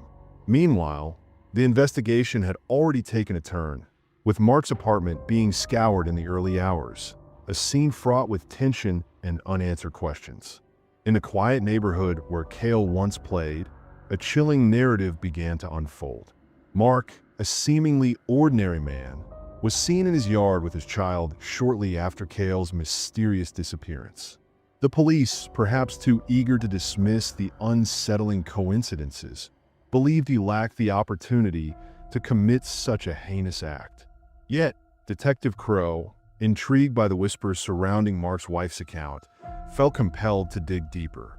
What he uncovered was unsettling. Mark and his family had abruptly vacated their home in Cale's complex just weeks following the incident, driven away by grave accusations. Parents of 2 young girls had reported a disturbing sight: Mark standing naked in his doorway, exposed and unashamed, in plain view. Strangely, no investigation ever followed this alarming report, leaving a dark cloud of suspicion hanging over the neighborhood, and the truth about Cale's fate remained shrouded in mystery. It was a curious situation, one that raised more questions than answers. Technically, he was in the sanctity of his own home, yet the circumstances surrounding it felt deeply unsettling to Detective Crow. Mark had relocated to a city 50 miles away from Rochester, and Crow made his way there, anticipating a confrontation. But instead of the man he sought, it was Mark's mother who greeted him at the door. Her words were a chilling revelation. Her son would not speak to the police without legal representation, a lawyer already summoned. It became clear that Mark was aware of his wife's call to the authorities, leaving Detective Crow with a sinking realization. His options were dwindling, and the truth remained just out of reach. In a twist of fate, Mark found himself in a precarious situation. A confession to his spouse, a secret that could have unraveled everything, was deemed inadmissible in court. His lawyer, a shrewd protector, had successfully barred the police from interrogating him, allowing Mark to roam free, unburdened by the looming specter of prosecution. But Detective Crow, relentless in his pursuit of the truth, was far from ready to throw in the towel. During a tense conversation with Mark's mother, the very man at the center of the storm emerged. With a calm demeanor, Crow managed to persuade Mark that he merely sought to discuss a few details about Kay's case. The detective proposed they drive to a nearby restaurant, where over steaming cups of coffee, the shadows of the past might just reveal their secrets. To his surprise, Mark agreed, but only if the detective would take him to his lawyer afterward. They made a stop at a nearby Italian restaurant, where the detective maintained a casual conversation with Mark, carefully avoiding any pressure. This approach proved effective. As they waited for their order, Mark unexpectedly opened up. He voiced his deep regret for what he had done to Kay, revealing that his actions had haunted him for the past 2 years. He confessed that he was constantly reminded of Kay, seeing her in the news and on. Flyers plastered with her face haunted him at every turn. Crow moved with caution, careful not to spook Mark with too much pressure. Their history stretched back to the early days of the investigation, but this was far from their first conversation. Crow sensed Mark's pride, a twisted satisfaction in having outsmarted the police and evaded justice. So, the detective chose to exploit that ego, telling Mark he had indeed managed to deceive the entire team of investigators. It was a tactic that proved effective, drawing Mark deeper into the web of his own making. Replied that he didn't want to sound like he was proud of himself, but the way he got rid of the bicycle was truly ingenious. Mark asked the detective if he wanted to know the details. However, he warned him he would only talk about the bicycle, and nothing more. Crow continued to maintain a soft, even friendly tone to avoid scaring Mark and to gather as much information as possible, reassuring him that he didn't have to talk about anything he didn't want to. Then Mark stated that Cale's tricycle had been in for 3 long days. He remained in his apartment, a silent witness to the chaos that unfolded outside since her disappearance. He understood the urgency of the situation. The police would undoubtedly scour every inch of every apartment, driven by the instinct to find a child in peril. Yet, there was a peculiar loophole in the law that allowed them to search for a missing child, but not for evidence. This meant they could only inspect places where a child could potentially hide. In a moment of desperate clarity, Mark made a chilling decision. He began to dismantle the bike, methodically cutting it into pieces and concealing them in various corners of the apartment, areas far too small for a child to ever fit. He wrapped some of the parts in clothes, a deceptive layer meant to shield his dark secret from prying eyes. He tucked them away in closets, while others were carefully stashed in small bags, which he then carried to his car. One by one, he methodically disposed of them, taking the pieces far from the safety of home. Police officers were stationed at the complex's exit, inspecting each vehicle, but their focus was solely on the missing girl. The small bags, inconspicuous and unassuming, slipped past their scrutiny. As he listened, Detective Crow felt a surge of determination. He sensed he was on the brink of extracting a full confession from Mark. He leaned in, suggesting that perhaps Kay's death wasn't entirely his fault, a subtle manipulation that could unravel the truth. In a chilling twist of fate, a tragic accident unfolded, leaving Mark grappling with the weight of his impending future. When he inquired about the potential sentence he might face, Crow ominously suggested it could hover around 25 years. Mark, desperate and disheartened, argued that it would be unjust to confine him for half his life, tearing him away from his beloved wife and son. He lamented the torment of the past 2 years, claiming that his personal hell should carry some weight in the eyes of the law. Yet, despite the haunting nature of his plea, Crow remained steadfast, pressing Mark to consider easing his own suffering by revealing the truth of what transpired that fateful day. It was a moment steeped in tension. Mark, with a heavy heart, declared his readiness to confess, but only after consulting with a lawyer. The detective, seasoned in the ways of the law, recognized the futility of such a request. No lawyer worth their salt would permit a client to admit to a crime without the shadow of evidence looming over them. With a calculated honesty, the detective laid bare the grim reality. If Mark remained silent, Kayle's parents would forever be left in the dark, haunted by the unknown, never to learn the fate of their daughter or the torment she may have endured before her untimely end. It was then that Mark's voice broke the silence, uttering a chilling assurance. She didn't suffer. In that moment, the detective felt the weight of impending confession hanging in the air, palpable and foreboding. It was a moment heavy with the weight of confession. As Mark sat across from the detective, the air thick with unspoken truths, he finally broke the silence, declaring it was time to do right by himself, his family, and God. His admission hung in the room like a dark cloud as he recounted the chilling details of that fateful night. He insisted, almost desperately, that the girl hadn't suffered, revealing the grim act of strangulation that he had committed. But he was quick to clarify, as if to shield himself from further darkness, that he hadn't done anything else to her. According to Mark, Kay had come to his apartment that evening, her innocent request to play with his young son leading her into a trap he had set. He let her in, taking her bike to the kitchen, fully aware that her mother would never have allowed such a visit. In the dim light of the apartment, Mark made a fateful decision to keep a low profile. He ascended the creaking stairs to the children's room, where Kay was innocently playing. But as the minutes ticked by, a chilling sound pierced the air, Judy's frantic voice calling for her daughter from the yard. Panic gripped Mark. The weight of his actions bore down on him. He knew the wrath of a mother scorned would be unbearable. In a moment of desperation, he returned to the children's room, where the unthinkable happened. He took Kay's life with his bare hands. Detective Crow, upon hearing the details, couldn't shake the feeling that something was amiss, that the story held darker secrets yet to be uncovered. In the chilling narrative of this case, the evidence pointed to a sinister plan.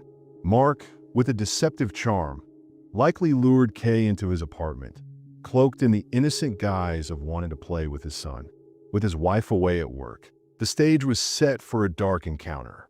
It was here, in the shadows of his home, that he may have attempted to violate her trust. But when the sound of Judy calling out Kay's name pierced the air, panic likely gripped him. The fear of exposure could have driven him to desperate measures. The detective's mind raced back to the detail that Judy had seen Mark outside, his sneakers devoid of laces, a chilling suggestion that those very laces had been repurposed for a far more sinister act. This revelation hinted that the crime was not a mere act of impulse, but rather a calculated move in a twisted game of control. As the tension hung thick in the air, Mark found himself with a moment of reflection, the laces of his shoes slipping through his fingers. He attempted to downplay the gravity of his actions, weaving a narrative that twisted the truth. But Crow, ever the astute investigator, sensed the cracks in Mark's facade. He knew that voicing his suspicions could send Mark into a spiral of denial, sealing off the vital details about the body. So, he leaned in, a silent observer, urging Mark to continue. In a chilling recount, Mark described how, after the act, he dragged Kayle's lifeless form to the kitchen, leaving her sprawled on the cold floor, a haunting image that would linger long after the words were spoken. Before finding out all the details, do you think this crime was solved or not? Write your bet in the comments. As the sun dipped below the horizon, casting long shadows across the neighborhood, a sinister plot was unfolding. Mark, desperate to weave a web of deceit, stepped outside, intent on crafting an alibi that would shield him from suspicion. The air was thick with tension as he heard Judy's frantic calls for her daughter echoing through the yard. With calculated precision, he positioned himself in her line of sight, ensuring she would see him, a mere passerby in the chaos. But the facade was fragile. Moments later, after Judy's gaze had shifted, Mark slipped away, returning to the dark corners of his home. There, in the stillness, lay Kay's lifeless body, a tragic secret hidden beneath a pile of laundry. With a heart pounding like a drum, he placed her in a basket, covering her with clothes as if to shield her from the world outside. The clock was ticking. Minutes later, he emerged again, the basket now a heavy burden in his hands, and placed it in the trunk of his car. Outside, the scene was chaotic. Neighbors had gathered, their voices a chorus of concern as they joined Judy in the desperate search for her missing daughter. Unbeknownst to them, Mark was just another face in the crowd, a wolf in sheep's clothing, blending seamlessly into the unfolding tragedy. In a scene that unfolded like a dark shadow creeping through the night, chaos reigned, and amidst it all, Mark moved with a chilling calmness. He had his son by his side, a silent witness to the unfolding horror, as they drove to the company where he donned the guise of a security guard. The massive building loomed ahead, a fortress of secrets.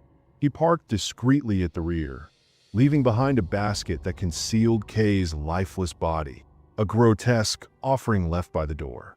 With a heart that beat steadily, Mark circled the building, entering through the main entrance as if nothing were amiss. It was his day off, a perfect cover, and he spun a tale of forgetfulness to his unsuspecting coworkers, a story that raised no alarms. As he traversed the sterile halls, he moved with purpose, finally reaching the back door. With a swift motion, he retrieved the basket, the weight of his actions heavy in the air. Yet he remained unfazed, a predator in the shadows, ready to continue his grim task. He ascended the towering 30,000-gallon tank, its surface glistening ominously under the dim light. With a calculated motion, he lifted the lid and let Kay slip inside, her fate sealed as he secured a heavy metal object to her. The chilling act continued as he discarded her clothes, but curiously, he left her earrings untouched, a haunting detail. Once he had disposed of the evidence, he returned home, seamlessly blending into the frantic search for Kay alongside the unsuspecting neighbors. In a twisted stroke of luck, he had managed to conceal the body from prying eyes, eluding the police and leaving no trace of his dark deed. In a chilling twist of fate, the confession spilled from his lips like a dark secret. He admitted, with a heavy heart, that taking Kay's life was a grave mistake, a choice he now regretted. With the weight of his actions pressing down on him, Crow, the detective, had gathered all the necessary details and in a seemingly mundane act, paid for their meal, leaving a mere $2 tip. Yet, the gravity of the situation loomed large as Mark, resigned to his fate, accompanied the detective to the station, where the stark reality of murder charges awaited him. As the news of his confession reached his lawyer, frantic attempts were made to retract it, but the damage was done. Mark had willingly provided every detail, and Crow had played by the rules. Meanwhile, the police wasted no time, racing to Mark's workplace, ready to uncover the truth hidden within the shadows of his life. 2 years had passed, yet the victim's body remained entombed within the confines of that cold, unforgiving tank. The ravages of time had obscured the truth, leaving experts unable to ascertain the cause of death or any other vital details. All they could do was confirm her identity, granting Judy the bittersweet closure of finally laying her daughter to rest.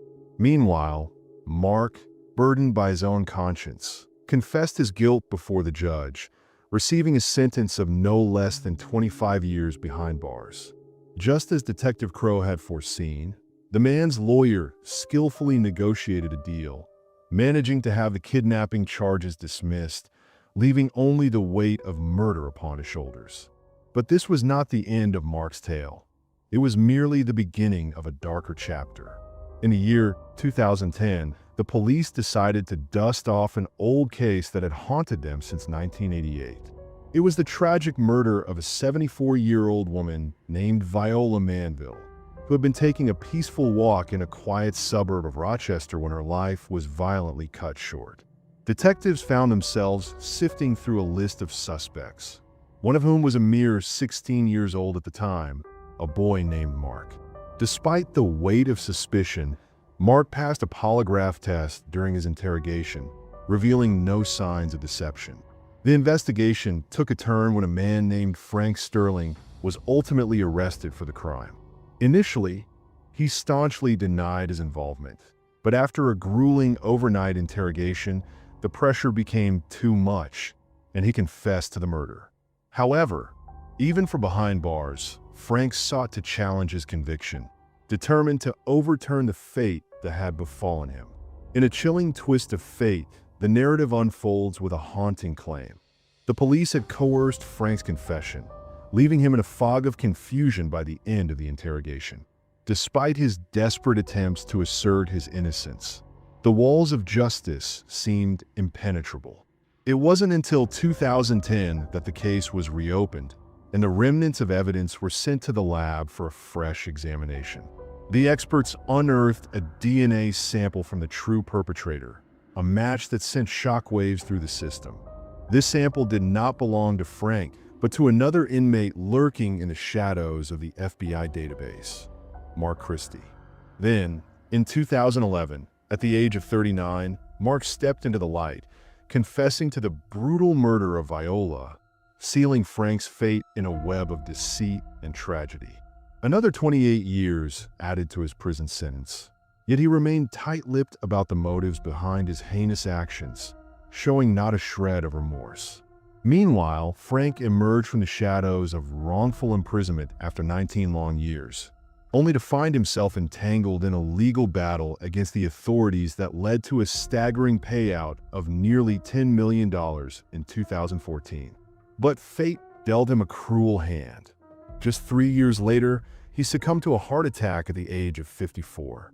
As for Mark, he languishes in his cell, serving out his sentence, with the faint glimmer of parole on the horizon, though the odds of his release remain uncertain. It's chilling to consider that if the investigators in Viola Mamble's case had not fixated on another, the outcome might have been drastically different. In a chilling twist of fate, the suspect was manipulated into confessing to a crime he never committed. Mark, a man whose past was marred by incarceration, might have avoided the tragic path that led to Kay's demise. But as fate would have it, the story took a dark turn. Now, dear viewers, I invite you to share your thoughts on this haunting tale in the comments below. And remember, if you found this story gripping, hit that like button and subscribe for more. Thank you for joining me on this journey into the shadows.